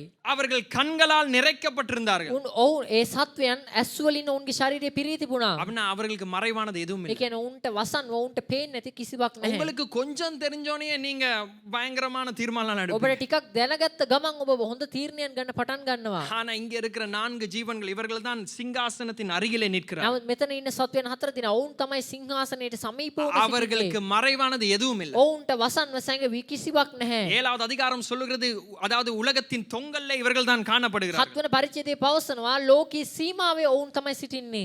ஆனால் எல்லாம் தெரிந்தும் எல்லா வல்லமை இருந்தும் அவர்கள் ஒரு சிங்காசனத்துக்கு முன்பதாக නමුත් பணிகிறார். සියල්ල දැනගෙන සියලු බලය ඔවුන්ට තිබිලා ඔවුන් සිංහාසන ඉදිරියේ මුහුණින් වැටෙනවා. இதற்குள்ளே தான் தேவன் எங்களை அழைக்கிறார். ඒ තුලට තමයි දෙවියන් වහන්සේ අපව කැඳවන්නේ. ஒரு ஆமென் சொல்லுங்க. අමෙන් කියමු. இங்கே எங்களுடைய அதாவது ஆராதனைக்குள்ளே வரும் பொழுது අපේ නමස්කාරය තුලට එන විට எங்களுடைய விருப்பம், நாங்கள் அல்ல சிங்காசனத்துல உட்காருவோம். අපි නෙවෙයි සිංහාසනය අසුන් ගන්නේ. ஆராதனை சிறப்பா இருக்க வேண்டும். නමස්කාරය විශිෂ්ටව තිබෙන්නට ඕනේ. மக்களுக்கு அது பிரயோஜனமா இருக்க வேண்டும். ජනතාවට ඒක ප්‍රයෝජනවත් වෙන්නට ඕනේ. ஆனா ஆராதனை நடத்துகிறவர்கள் නමුත් නමස්කාරයේ මඟ පෙන්වන්න வாலிப கூட்டத்திலே, තරුණ මෙහි பெண்கள் கூட்டத்திலே, කාන්තා මෙහි வீட்டு கூட்டத்திலே නිවෙස් මෙහි இந்த வரைபடம் மிக முக்கியம். මේ චිත්‍රණය ඉතාමත් වැදගත්. ஆராதனை மக்களை சார்ந்ததல்ல. නමස්කාරයේ ජනතාව මත පදනම් කරගත් දෙයක් அங்கே නෙමෙයි. யோவானை கூப்பிட்டு வந்து யோவானுக்கு என்ன தேவை இருக்கிறதுன்றலாம் கேட்கல. එතනට යොහන් තුමාව කැඳවලා යොහන් තුමාගේ අවශ්‍යතාවයන් මොනවද කියලා ඇහුවේ නැහැ. யோவான் உங்களுக்கு விருப்பமான பாட்டு என்னன்னு கேட்கல. යොහන් ඔබ කැමති ගීතිකාව මොකක්ද කියලා ඇහුවේ නැහැ. பரலோகத்திலே எல்லாரும் ஒருவரை நோக்கி தான் பார்க்கிறார்கள். ස්වර්ගයේ සියලු දෙනාම එක් කෙනෙක් දිහා තමයි බලන්නේ. எங்களுடைய ஆராதனை சிங்காசனத்தில் இருக்கிற அவரை நோக்கி இருக்கிறது. අපගේ නමස්කාරයේ සිංහාසනේ වැඩ ඉඳින උන්වහන්සේ කෙරෙහි යොමු තිබෙනවා. அதற்கு நேராக தான் மக்களை வழிநடத்துகிறோம். ඒ වෙත තමයි උන්වහන්සේ ජනතාව මඟ පෙන්වන්න ඕනේ. மக்களுக்கு அது கஷ்டம். ජනතාවට ඒක අපහසුයි. மக்களுடைய வாழ்க்கையில அவர்கள் தான் சிங்காசனத்தில் உட்கார்ந்து இருக்கிறார்கள். ජනතාවගේ ජීවිතයේ ඔවුන් තමයි සිංහාසනේ අසුන්ගෙන அவர்களுடைய සිටින්නේ. விருப்பம் என்ன? ඔවුන්ගේ කැමැත්ත මොකක්ද? ஆராதனையில எனக்கு என்ன கிடைக்குது? නමස්කාරයෙන් මට මොනවද ලැබෙන්නේ? கடவுளை நான் தேடுறனால எனக்கு என்ன கிடைக்குது? දෙවියන් හොයන එකෙන් මට මොනවද ලැබෙන්නේ? கடவுளுக்கு நான் ஊழியம் செய்யறனால எனக்கு என்ன கிடைக்குது? දෙවියන් වහන්සේට සේවය කරන එකෙන් මට මොනවද எல்லாரும் ලැබෙන්නේ? அவர்களுக்கென்று ஒரு சின்ன குட்டி சிங்காசனத்துல இருக்கிறார்கள். සියලු දෙනාම තමන්ටම කියලා එක පොඩි සිංහාසනයක වාඩි වෙලා ඉන්නවා. அவர்களுக்கு சுற்றி ஏதாவது தவறாய் நடந்தால் அவருடைய வாழ்க்கையே குழப்பப்படுகிறது. ඔවුන් වටා මොනවා හරි වැරදි දෙයක් සිද්ධ වුණ ගමන් ඔවුන්ගේ ජීවිතේම ව්‍යාකුලත්වයටපත් වෙනවා. அவர்களை சுற்றி ஏதாவது உபத்திரம் வந்தோன தளர்ந்து போகிறோம். ඔවුන් වටා පීඩාවක් ආපු ගමන් ඔවුන් කැළඹීමටපත් වෙනවා. யோவானுக்கு ஞாபகப்படுத்துகிறார். යොහන් තුමාට මතක් කර දෙනවා. சிங்காசனத்தில் ஒருவர் இருக்கிறார். සිංහාසනයේ කෙනෙක් වැඩ සිටිනවා.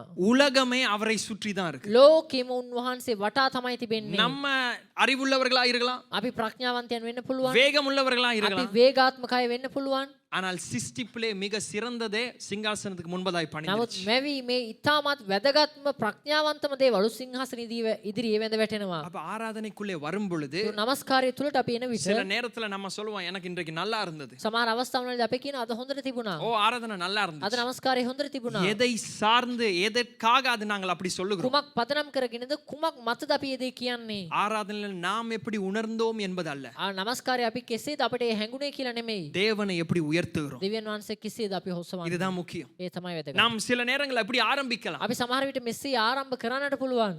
எங்களுக்கு விருப்பமான பாடல்கள் வரும் பொழுது ஒரு உற்சாகம் வருகிறது. අපි කැමති ගීතිකාවලදී ඒක උනන්දුවක් ඇති වෙනවා. எங்களுடைய சூழ்நிலைக்குள்ளே பேசப்படுகிற ஒரு வார்த்தை வரும் பொழுது எங்களுக்கு අපේ உற்சாகம் வருகிறது. වාතාවරණයට කතා කරන වචනය කෙන විට අපිට හොඳ උනන්දුවක් ඇති වෙනවා. ஆனால் பரலோகம் நமக்கு ஒரு காட்சியை தருகிறது. නමුත් ස්වර්ගයේ අපිට එක පෙනීමක් චිත්‍රණයක් දෙනවා. சிங்காசனத்துக்கு முன்பதாக எல்லாம் தாழ விழுகிறார். සිංහාසන ඉදිරියේ සීලු දෙනාම මුහුණින් වැටුණා.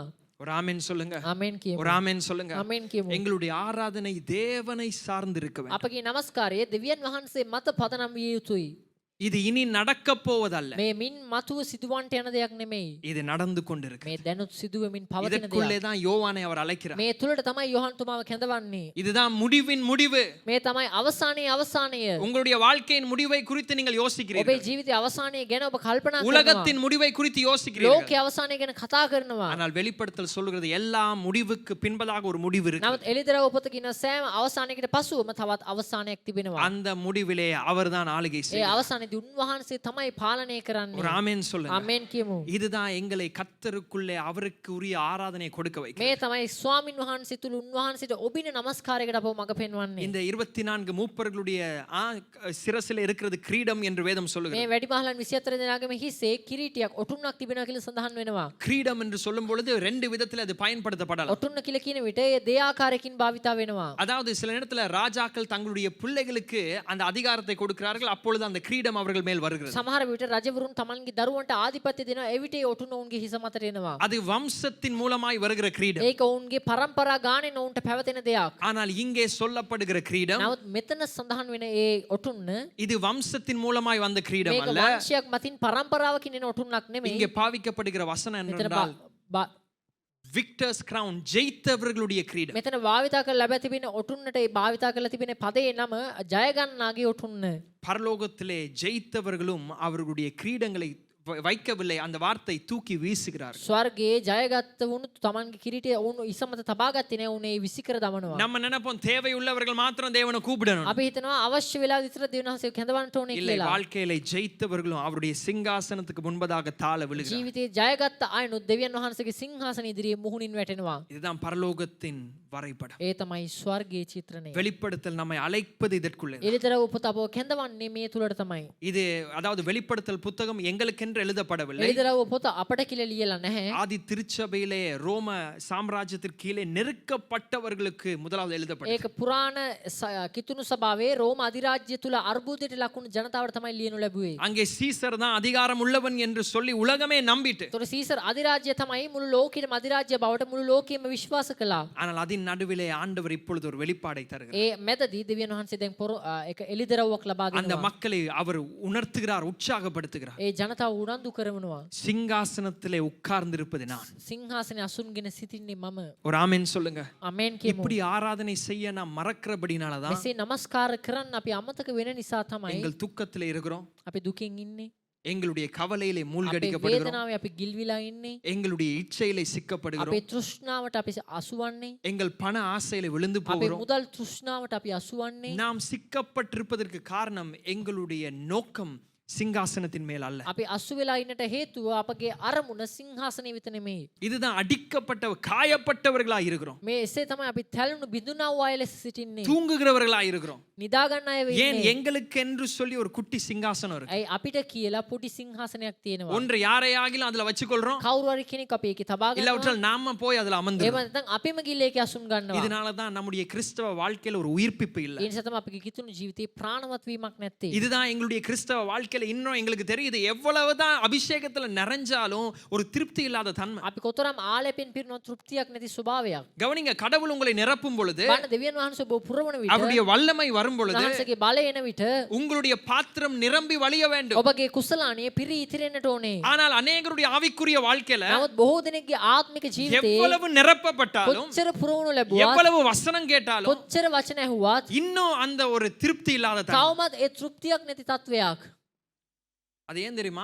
ඒයි දන්නවද? சில நேரத்துல நீங்க பாருங்க, இந்த பக்கெட்ல எவ்வளவு ஓட்டை இருந்தா எவ்வளவுதான் தண்ணி நிரப்பினாலும் அந்த பக்கெட்டை, அதாவது என்னது, வழிந்தோட பண்ண முடியாது. සමහරට බලන්න ඒ බකට් එකේ හිලක් තිබුණාම ඔබ කොච්චර තමයි වතුර පිරෙව්වත් ඒක පිරී ඉතිරෙන්නේ නැහැ. எவ்வளவு கேலன் கணக்குல தண்ணி நிரப்பினாலும் ඔබ ගැලීම් ගණන් වතුර පිරෙව්වත් திருப்பி திருப்பி இன்னும் போதாது, இன்னும் ஒரு மாதிரி இருக்குது, இன்னும் எனக்கு என்னது அந்த அந்த அந்த அந்த உயிர்ப்பிப்பு வரல. තවත් මදි මට ටිකක් මොකක්ද වගේ තවම මේ ප්‍රාණවත් වීම ඇති වෙලා නැහැ.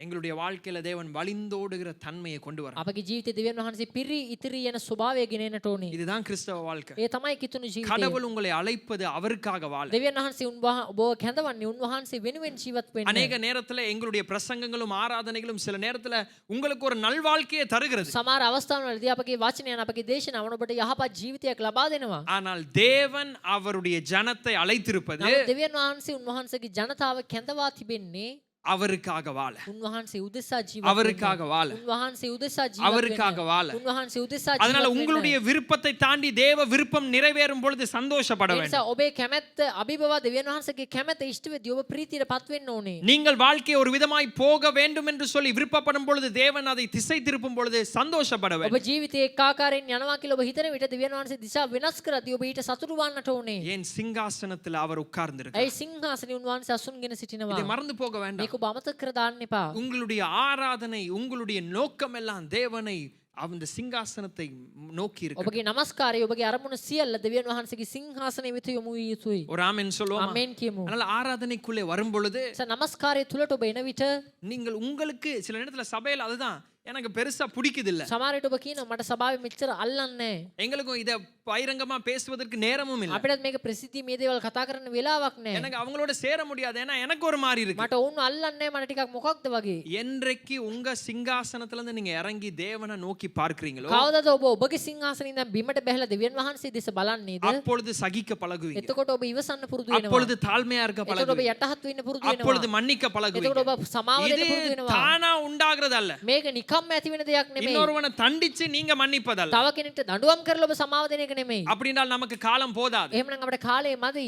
அவருடைய வருகையில தான் தேவன் நீதி செய்கிறார். උන්වහන්සේ ගීමේදී තමයි උන්වහන්සේ විනිශ්චය ධර්මිෂ්ඨකම් පෙන්වන්නේ. எங்களுடைய நோக்கம் தேவனை மேல் இருக்க வேண்டும். අපගේ අවධානය දෙවියන් වහන්සේ කෙරේ තිබෙන්නට இந்த ඕනේ. காலை நேரத்திலும் தேவன் வானத்தை திறந்து இந்த காட்சியை ஏன் தருகிறார்? මේ උදෑසන කාලේදී දෙවියන් වහන්සේ අහස විවර කර මේ දර්ශනයයි ලබා දෙන්නේ. ஏன் இதை தியானிக்கும் பொழுது கடவுள் எங்களுடைய இருதயத்திற்குள்ளே ஒரு ஒரு உயிர்ப்பிப்பை தருகிறார்? ඇයි ඒක මෙනෙහි කරන විට දෙවියන් වහන්සේ අපගේ හදවත තුල ප්‍රාණවත් වීමක් ලබා දෙන්නේ? உலகத்தில் இருக்கிற சிறந்த ஜீவன்களும் அவருக்கு முன்பதாக ලෝකෙ பணிகிறது. තිබෙන සියලුම විශිෂ්ට ශ්‍රේෂ්ඨ සත්වයන් පවා උන්වහන්සේ ඉදිරියේ මුණින් වැටෙනවා. இதுக்கு நேராகத்தான் உலகமே போகிறது. அவ்வளவுதான். මේ වෙතට මේ දක්වා තමයි මුළු ලෝකෙම යන්නේ. இதை நீங்கள் நம்ப வேண்டும். මේක ඔබ විශ්වාස කළ ஒரு යුතුයි. ஆமென் சொல்லுங்க. ආමෙන් කියමු. இதை நம்ப வேண்டும். මේක විශ්වාස කළ යුතුයි. இதற்கு தான் தேவனுடைய சமூகத்திலே தேவனுக்குரிய ஆராதனை මේකට நாம் செய்ய තමයි வேண்டும். දෙවියන් වහන්සේ ගබිමුකත්වයේ දෙවියන් වහන්සේට යුතු නමස්කාරයක් අපි කළ යුත්තේ. ஒரு ஆமென் சொல்லுவோமா? ආමෙන් කියමු.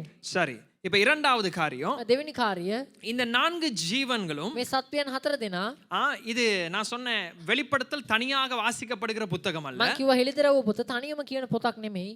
வெளிப்படுத்தல்லே அநேக பழைய ஏற்பாட்டை குறித்ததான பழைய ஏற்பாட்டின் வார்த்தைகள் இருக்கிறது. හෙළිදරව් පොතේ පුරාණ කිවිසුමේ දක්නට ලැබෙන බොහෝ වචනයන් මේ තුල දක්නට ලැබෙනවා. இது புதிதாக சொல்லப்படுகிறது அல்ல. මේක අලුතින් කියන දෙයක් නෙමෙයි. இப்ப நீங்க வாசிச்ச இந்த அதிகாரத்திலேயே දැන් ඔබ කියපු මේ පරිච්ඡේදයේම பரிசுத்தர் பரிசுத்தர் பரிசுத்தர் என்று சொல்லுகிற அந்த வார்த்தைகள் எல்லாம் සුවිශුද්ධයි සුවිශුද්ධයි සුවිශුද්ධයි කියන මේ වචනයන් ஏசாயா 6வது அதிகாரத்தில் இருக்கிறது. ඒසාය 6 වෙනි පරිච්ඡේදයේ තියෙනවා. செட்டைகளை குறித்து, அதாவது செட்டைகளை விரித்ததான, அதாவது தூதர்களை குறித்து பேசும் பொழுது පියාපත් පියාසර කරමින් සිටින දේවදූතයන් ගැන කතා කරන இது විට கேருபின் சேராபின்களை குறித்து මේ பேசுகிறது. කෙරුබරු ෂේරාපොරුන් ගැන කතා කරනවා. இப்ப கவனிங்க, எசேக்கியேல் 1வது அதிகாரத்துக்கு දැන් திருப்புங்க. අපි පෙරලා ගනිමු එසේකියල් පළවෙනි පරිච්ඡේදයට.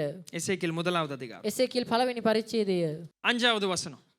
5 වෙනි පදය. ஆ. அதன் நடுவிலிருந்து 4 ஜீவன்கள் தோன்றின. எத்தனை ஜீவன்கள்? ඒ අතරින් සත්වයන් 4 දෙනෙක් පැමිණියා. நல்ல சத்தமா சொல்லுங்க. 4. சரியா? இது தேவனுடைய சமூகத்துல வரும் பொழுது கற்றுக்கொள்வதும் ஒரு தன்மை தான். දෙවියන් වහන්සේගේ මුඛ තිරෙන විට අපි ඉගෙන ගැනීමත් එක ස්වභාවයක් තමයි. பெற்றுக்கொள்வது மாத்திரமல்ல, ලබා ගැනීම පමණක් නෙමෙයි. வேதத்தை கற்றுக்கொள்வதும் சபையின் ஒரு காரியம் தான். බයිබලේ ඉගෙන ගැනීමත් ස්වභාවයේ කාර්යයක් තමයි. சரி, இப்ப 4 ஜீவன்கள். සත්වයන් 4 දෙනෙක්. அவைகளின் சாயல் மனுஷ சாயலாயிருந்தது. ம். அவைகளில் ஒவ்வொன்றுக்கும் நன்னான்கு முகங்களும். இப்ப சின்ன ஒரு சேஞ்ச். දැන් බලන්න පොඩි වෙනස් වීමක් තියෙනවා. வெளிப்படுத்தல நம்ம பார்த்தோம் 4 ஜீவன்களுக்கும் ஒரு முகம் இருந்தது. එළිදරව් පොතේ අපි බැලුවා සත්වයන් 4 දිනාට විවිධාකාර මුහුණු තිබුණා. இங்க நாம என்னத்தை பார்க்கிறோம்? මෙතන අපි මොනවද බලන්නේ? ஒவ்வொரு ஜீவனுக்கும் எத்தனை முகங்கள்? සෑම සත්වයකටම මුහුණු කීයක්ද? 4 முகங்கள். මුහුණු 4ක්. ஒவ்வொன்றுக்கும் நன்னான்கு செட்டைகளும் இருந்தன. இப்ப எத்தனை செட்டைகள்? පියාසර 4 පියාපත් செட்டைகள். 4ක්. சரி. அவைகளுடைய கால்கள் நிமிர்ந்த கால்களாயிருந்தன. ம். அவைகளுடைய உள்ளங்கால்கள் கன்றுக்குட்டியின் உள்ளங்கால்களுக்கு ஒப்பாயிருந்தன. ம். அவைகள் துளக்கப்பட்ட வெண்கலத்தின் வருணமாய் மின்னிக் கொண்டிருந்தன. சரி, இப்ப இதெல்லாம் வாசிக்கும் பொழுது இதெல்லாம் கற்பனை பண்ணுவதே கடினம். දැන් මේ හැමදේම කියවදී මේදී අපි මනක්කල්පනය තුල අපි ගොඩනගන එකම අමාරුයි. ஆனா இதெல்லாம் வரைபடங்கள், அவ்வளவுதான். මේ සියලුම චිත්‍රණය නෙච්චරයි. புரிகிறதா? இதை நம்ம வரைஞ்சு இப்படிப்பட்ட ஒரு, அதாவது ஜீவனை நம்ம கடைசி காலத்துல சந்திப்போம்னு நினைக்க வேண்டாம். මේවා ඔබ හිතලා මේ අවසාන කාලේදී මේ වගේ සත්‍ය අපිට දකින්න හම්බෙයි කියලා ඔබ හිතන්න එපා. இதெல்லாம் என்ன வரைபடங்கள்? මේ හැමදේම මොනවද? චිත්‍රණයන්. இப்படிப்பட்டவர்கள் தான் தேவனுடைய சிங்காசனத்தை சுற்றி මේ இருக்கிறார்கள். බඳු අය තමයි දෙවියන් වහන්සේගේ සිංහාසනය අවට සිටින්නේ. அப்படின்னா சிங்காசனத்தின் அருகிலே போவதற்கு இந்த தன்மைகள் நமக்கு தேவை. ඒතකොට සිංහාසනය ළඟට යන්න මේ බඳු ස්වභාවයන් අපට අවශ්‍යයි. சரி, தொடர்ந்து வாசிப்போம். அவைகளுடைய செட்டைகளின் கீழ் அவைகளின் 4 பக்கங்களிலும் மனுஷ கைகள் இருந்தன. அந்த 4க்கும் அதினதின் முகங்களும் அதினதின் செட்டைகளும் உண்டாயிருந்தன. அவைகள் ஒவ்வொன்றின் செட்டைகளும் மற்றதின் செட்டைகளோட சேர்ந்திருந்தன. அவைகள் செல்லுகையில் திரும்பாமல் ஒவ்வொன்றும் தன் தன் திசைக்கு நேர்முகமாய் சென்றன. 10வது வசனம் வாசிங்க. அவைகளுடைய முகங்களின் சாயலாவது வலது பக்கத்தில் 4 மனுஷ முகமும் சிங்க முகமும், இடது பக்கத்தில் 4 எருது முகமும் கழுகு முகமுமாயிருந்தன. அவைகளுடைய முகங்கள் இப்படி இருக்க அவைகளுடைய செட்டைகள் மேலே பிரிந்திருந்தன. ஒவ்வொன்றுக்கும் உள்ள 2 செட்டைகள் ஒன்றோடொன்று சேர்ந்திருந்தன. சரி, ஓகே. இப்ப நல்லா கவனிங்க. දැන් හොඳට බලන්න. முன்பதா இருப்பது மனுஷ முகம். ඉදිරියම තියෙන්නේ මිනිස් මුහුණක්. இந்த பக்கம் இருப்பது கழுகுடைய முகம். එක පැත්තකින් තියෙන්නේ රාජාලියෙකුගේ මුහුණක්. இந்த பக்கம் இருப்பது சிங்கத்துடைய முகம். මේ පැත්තේ තියෙන්නේ සිංහයාගේ මුහුණක්. பின்பதா இருப்பது පිටිපස්සෙන් තිබෙන්නේ காளையுடைய முகம். ගවයාගේ වස්සාගේ මුහුණක්. அப்ப 12வது வசனத்தை இப்ப கவனிங்க. දැන් 12 වෙනි පදයට ඔබ අවධානය යොමු කරන්න. அவைகள் ஒவ்வொன்றும் தன் தன் திசைக்கு நேர்முகமாய் சென்றது. ஆவி போக வேண்டும் என்றிருந்த எவ்விடத்துக்கும் அவைகள் போயின. போகையில் அவைகள் திரும்பி பார்க்கவில்லை. சரி, இப்ப கவனிங்க. ஒரு உதாரணமாய் காண்பிக்க விரும்புகிறேன். இப்ப கவனிங்க, இந்த 4க்கும் இப்ப கவனிங்க 4 முகங்கள் இருக்கிறது. දැන් මන්න මූණු 4ක් තියෙනවා. இத நேராக நம்ம எப்படி நம்முடைய நடைமுறை வாழ்க்கைக்கு வெளிப்படுத்தலை நாம் கொண்டு வரலாம். அதுதான் இப்படி பேசுகிறேன். බලන්න අපගේ ප්‍රායෝගික ජීවිතේ කොහොමද අපි එළිදරව් පොත අදාළ කරගන්න පුළුවන් ඒ ගැන තමයි මම කතා කරන්නේ. சரியா? அப்ப முதலாவது நேராக பார்ப்பது மனுஷனுடைய முகம். ඉදිරියෙන් මුහුණට මුහුණ බලන්නේ මනුෂ්‍ය මූණක්. இந்த பக்கம் இருப்பது சிங்கத்துடைய முகம். මේ පැත්තේ තියෙන්නේ සිංහයාගේ මූණක්. இந்த பக்கம் இருப்பது கழுகுடைய முகம். මේ පැත්තේ තියෙන්නේ கழுகுடைய முகம். ගවයාගේ මුහුණක්. பின்பதாக இருக்கிற இடம் வந்து காளையுடைய முகம். இப்ப கவனிங்க, சிங்கம் என்னத்திற்கு அர்த்தம் உள்ளது? දැන් බලන්න සිංහයා මොනවද පෙන්වන්නේ? 2 காரியங்கள். කාර්යයන් දෙකක්. அதிகாரம், ආධිපත්‍ය, ஜெபம். යාඥාව. இது மிக முக்கியமானது. මේක ඉතාමත් වැදගත්. கழுகு எதற்கு முக்கியமா இருக்கிறது? රාජාලිය මොනවද පෙන්වන්නේ? இல்லாவிட்டால் எந்த அர்த்தத்தை கொண்டு வருகிறது? මොන අර්ථයක්ද ගෙන දෙන්නේ? கழுகு வேகத்தையும் වේගයත් ஆராதனையும் கொண்டு வருகிறது. නමස්කාරයත් ගෙනෙනවා. மனுஷன் எதை கொண்டு வருகிறான்? මනුෂ්‍ය මොනවද පෙන්වන්නේ? கிரியைகளிலே தேவனுடைய சிருஷ்டிப்பிலே மிக ஞானம் உள்ளவன் அவன் தான். දෙවියන් වහන්සේගේ මැවීමේ ඉතාමත් ප්‍රඥාවන්තම කෙනා ඔහු තමයි. இயேசு வேதம் சொல்லுகிறது அவர் சத்தியத்திலும் கிருபையிலும் அவர் உயிர் அதாவது வெளிப்பட்டார். බයිබලයේ පවසනවා යේසුස් වහන්සේ සත්‍යතාවෙනුත් කරුණාවෙනුත් එළිදරව් වුණා කියලා. காலை மிக அதாவது பலன் உள்ளது. ගවයා ඉතාමත් ශක්තිමත්. இது சேவை ஊழியத்தை குறிக்கிறது. මේක සේවය සඳහන් කරනවා. இப்ப கவனிங்க, இந்த 4 அதாவது இந்த ஜீவன்களுக்கு கீழாக දැන් බලන්න මේ සත්වයන් 4 දිනාට පහලින් இந்த 15வது வசனத்துல நீங்க கவனிக்கலாம். இத 15 වන පදේ ඔබට බලන්න පුළුවන්. 19வது வசனத்துல இதுல கவனிக்கலாம். 19 වන පදේ බලන්න පුළුවන්. கீழ சக்கரம் மாதிரி என்னது ஒரு வீல்ஸ் 4 வீல்ஸ் இருக்கு. පහලින් රෝදයන් වගේ තිබෙනවා. அந்த வீல்ஸ் ஆபரேட் பண்ணுவது ஒரு ஆவி என்று வேதம் சொல்லுகிறது. ඒ රෝදයන් ඒ ක්‍රියාවට නංවන්නේ ආත්මයක් කියලා බයිබලයේ පවසනවා. திருப்பி சொல்லுகிறேன். இந்த பக்கம் என்ன இருக்கு? මේ පැත්තේ මොනවද තියෙන්නේ? சிங்கம். சிங்கம் என்றால் என்ன? සිංහයා කියන්නේ මොනවද? ஜெபம். යාඥාව. நம்முடைய நடைமுறைக்கு நம்ம பேசுவோம். අපගේ ஜெபம். ප්‍රායෝගික ජීවිතේ අපි කියමු යාඥාව. முன்பதா இருப்பது மனுஷனுடைய முகம். ඉදිරියෙන් සිටින්නේ මනුෂ්‍ය මුහුණ. சத்தியமும் கிருபையும். සත්‍යතාවයත් කරුණාවත්. இந்த பக்கம் இருப்பது මේ පැත්තේ තියෙන්නේ கழுகு துதி. ප්‍රශංසාව. பின்பதா இருப்பது පිටිපස්සෙන් තිබෙන්නේ காலை கவயா. ஊழியம், சேவை. සේවය. கவனிங்க, சபையை இது வந்து சிங்காசனத்தை இந்த அதிகாரங்களை நேரம் இல்ல, சிங்காசனத்தை சுமப்பதே இந்த 4 ஜீவன்கள். බලන්න සිංහාසනේ උසුලාන්නේ මේ සත්වයන් 4 දෙනා තමයි. நான் அடுத்த இவங்க போனோம்னா அந்த வசனத்தை நான் காண்பிக்கிறேன்.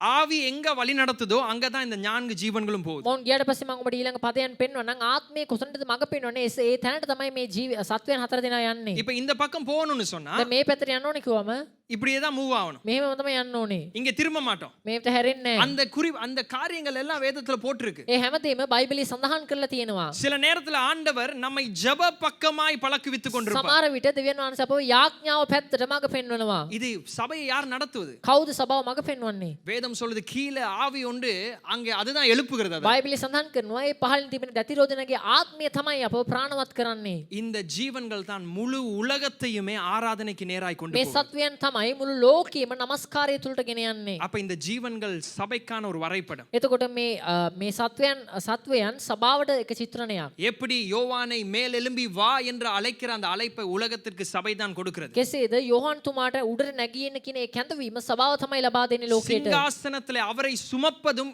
சபைதான். සිංහාසනේ උන්වහන්සේ උසුලා ගන්නෙත් සභාව තමයි. சரி, இப்போ இந்த நடைமுறை வாழ்க்கைக்கு நான் கொண்டு வரேன். දැන් මේක අපගේ ප්‍රායෝගික ජීවිතය වෙත මම යොමු කරන්නම්. எசேக்கியேல் அதே அதிகாரம் 1வது அதிகாரம். එසේකියල් පළවෙනි පරිච්ඡේදයේම வாசிங்க 15வது வசனம். අපි බලමු 15 වන පදය. நான் அந்த ஜீவன்களை பார்த்து கொண்டிருக்கையில் இதோ பூமியில் ஜீவன்கள் அண்டையிலே 4 முகங்களையுடைய ஒரு சக்கரத்தை கண்டேன். இப்ப அந்த சக்கரத்தை குறித்து வேதம் சொல்லுகிறது. 19வது வசனம். රන් චක්‍රයන් ගැන කතා කරනවා. අපි 19 වන පදයට යමු. சரி. அந்த ஜீவன்கள் செல்லும்போது அந்த சக்கரங்கள் அவைகள் அருகே ஓடின. அந்த ஜீவன்கள் பூமியிலிருந்து எழும்பும்போது சக்கரங்களும் எழும்பின. சரி, வாசிங்க. ஆவி போக வேண்டும் என்றிருந்த எவ்விடத்துக்கும் அவைகள் போயின. ஆவி எங்க போக வேண்டும் என்று நினைக்கிறதோ ආත්මානුභාවයේ මඟ පෙන්වූ මඟ ඔස්සේ அந்த பக்கம் தான் அந்த ஜீவன்கள் ඒ போகும். පැත්තට තමයි ඒ සත්තු යන්නේ. அது எழும்ப வேண்டும் என்று சொல்லும் பொழுது ඒක නැගිටින්න ඕනේ කියද්දී ஜீவன் எழும்புகிறது. ජීවනය ඇති වෙනවා. சொல்கிறது ஒரு அளவு புரிகிறதா? මං කියන්නේ ඔබට ටිකක් හරි තේරෙනවද? இதை ஏன் நான் 4ஆக இப்படியாக பிரித்து இருக்கிறேன் මං ඇයි මේ කරුණු කාරණා 4කට බෙදා இது තිබෙන්නේ? பல கண்ணோட்டங்கள் இருக்கிறது. මේක බොහෝ දෘෂ්ටි කෝණයන් තිබෙනවා මේක. இந்த 4மே வந்து சுவிசேஷ புத்தகங்களை குறித்து பேசுங்க. මේ හතරම සුභාරංචි පොත් ගැන කතා කරනවා.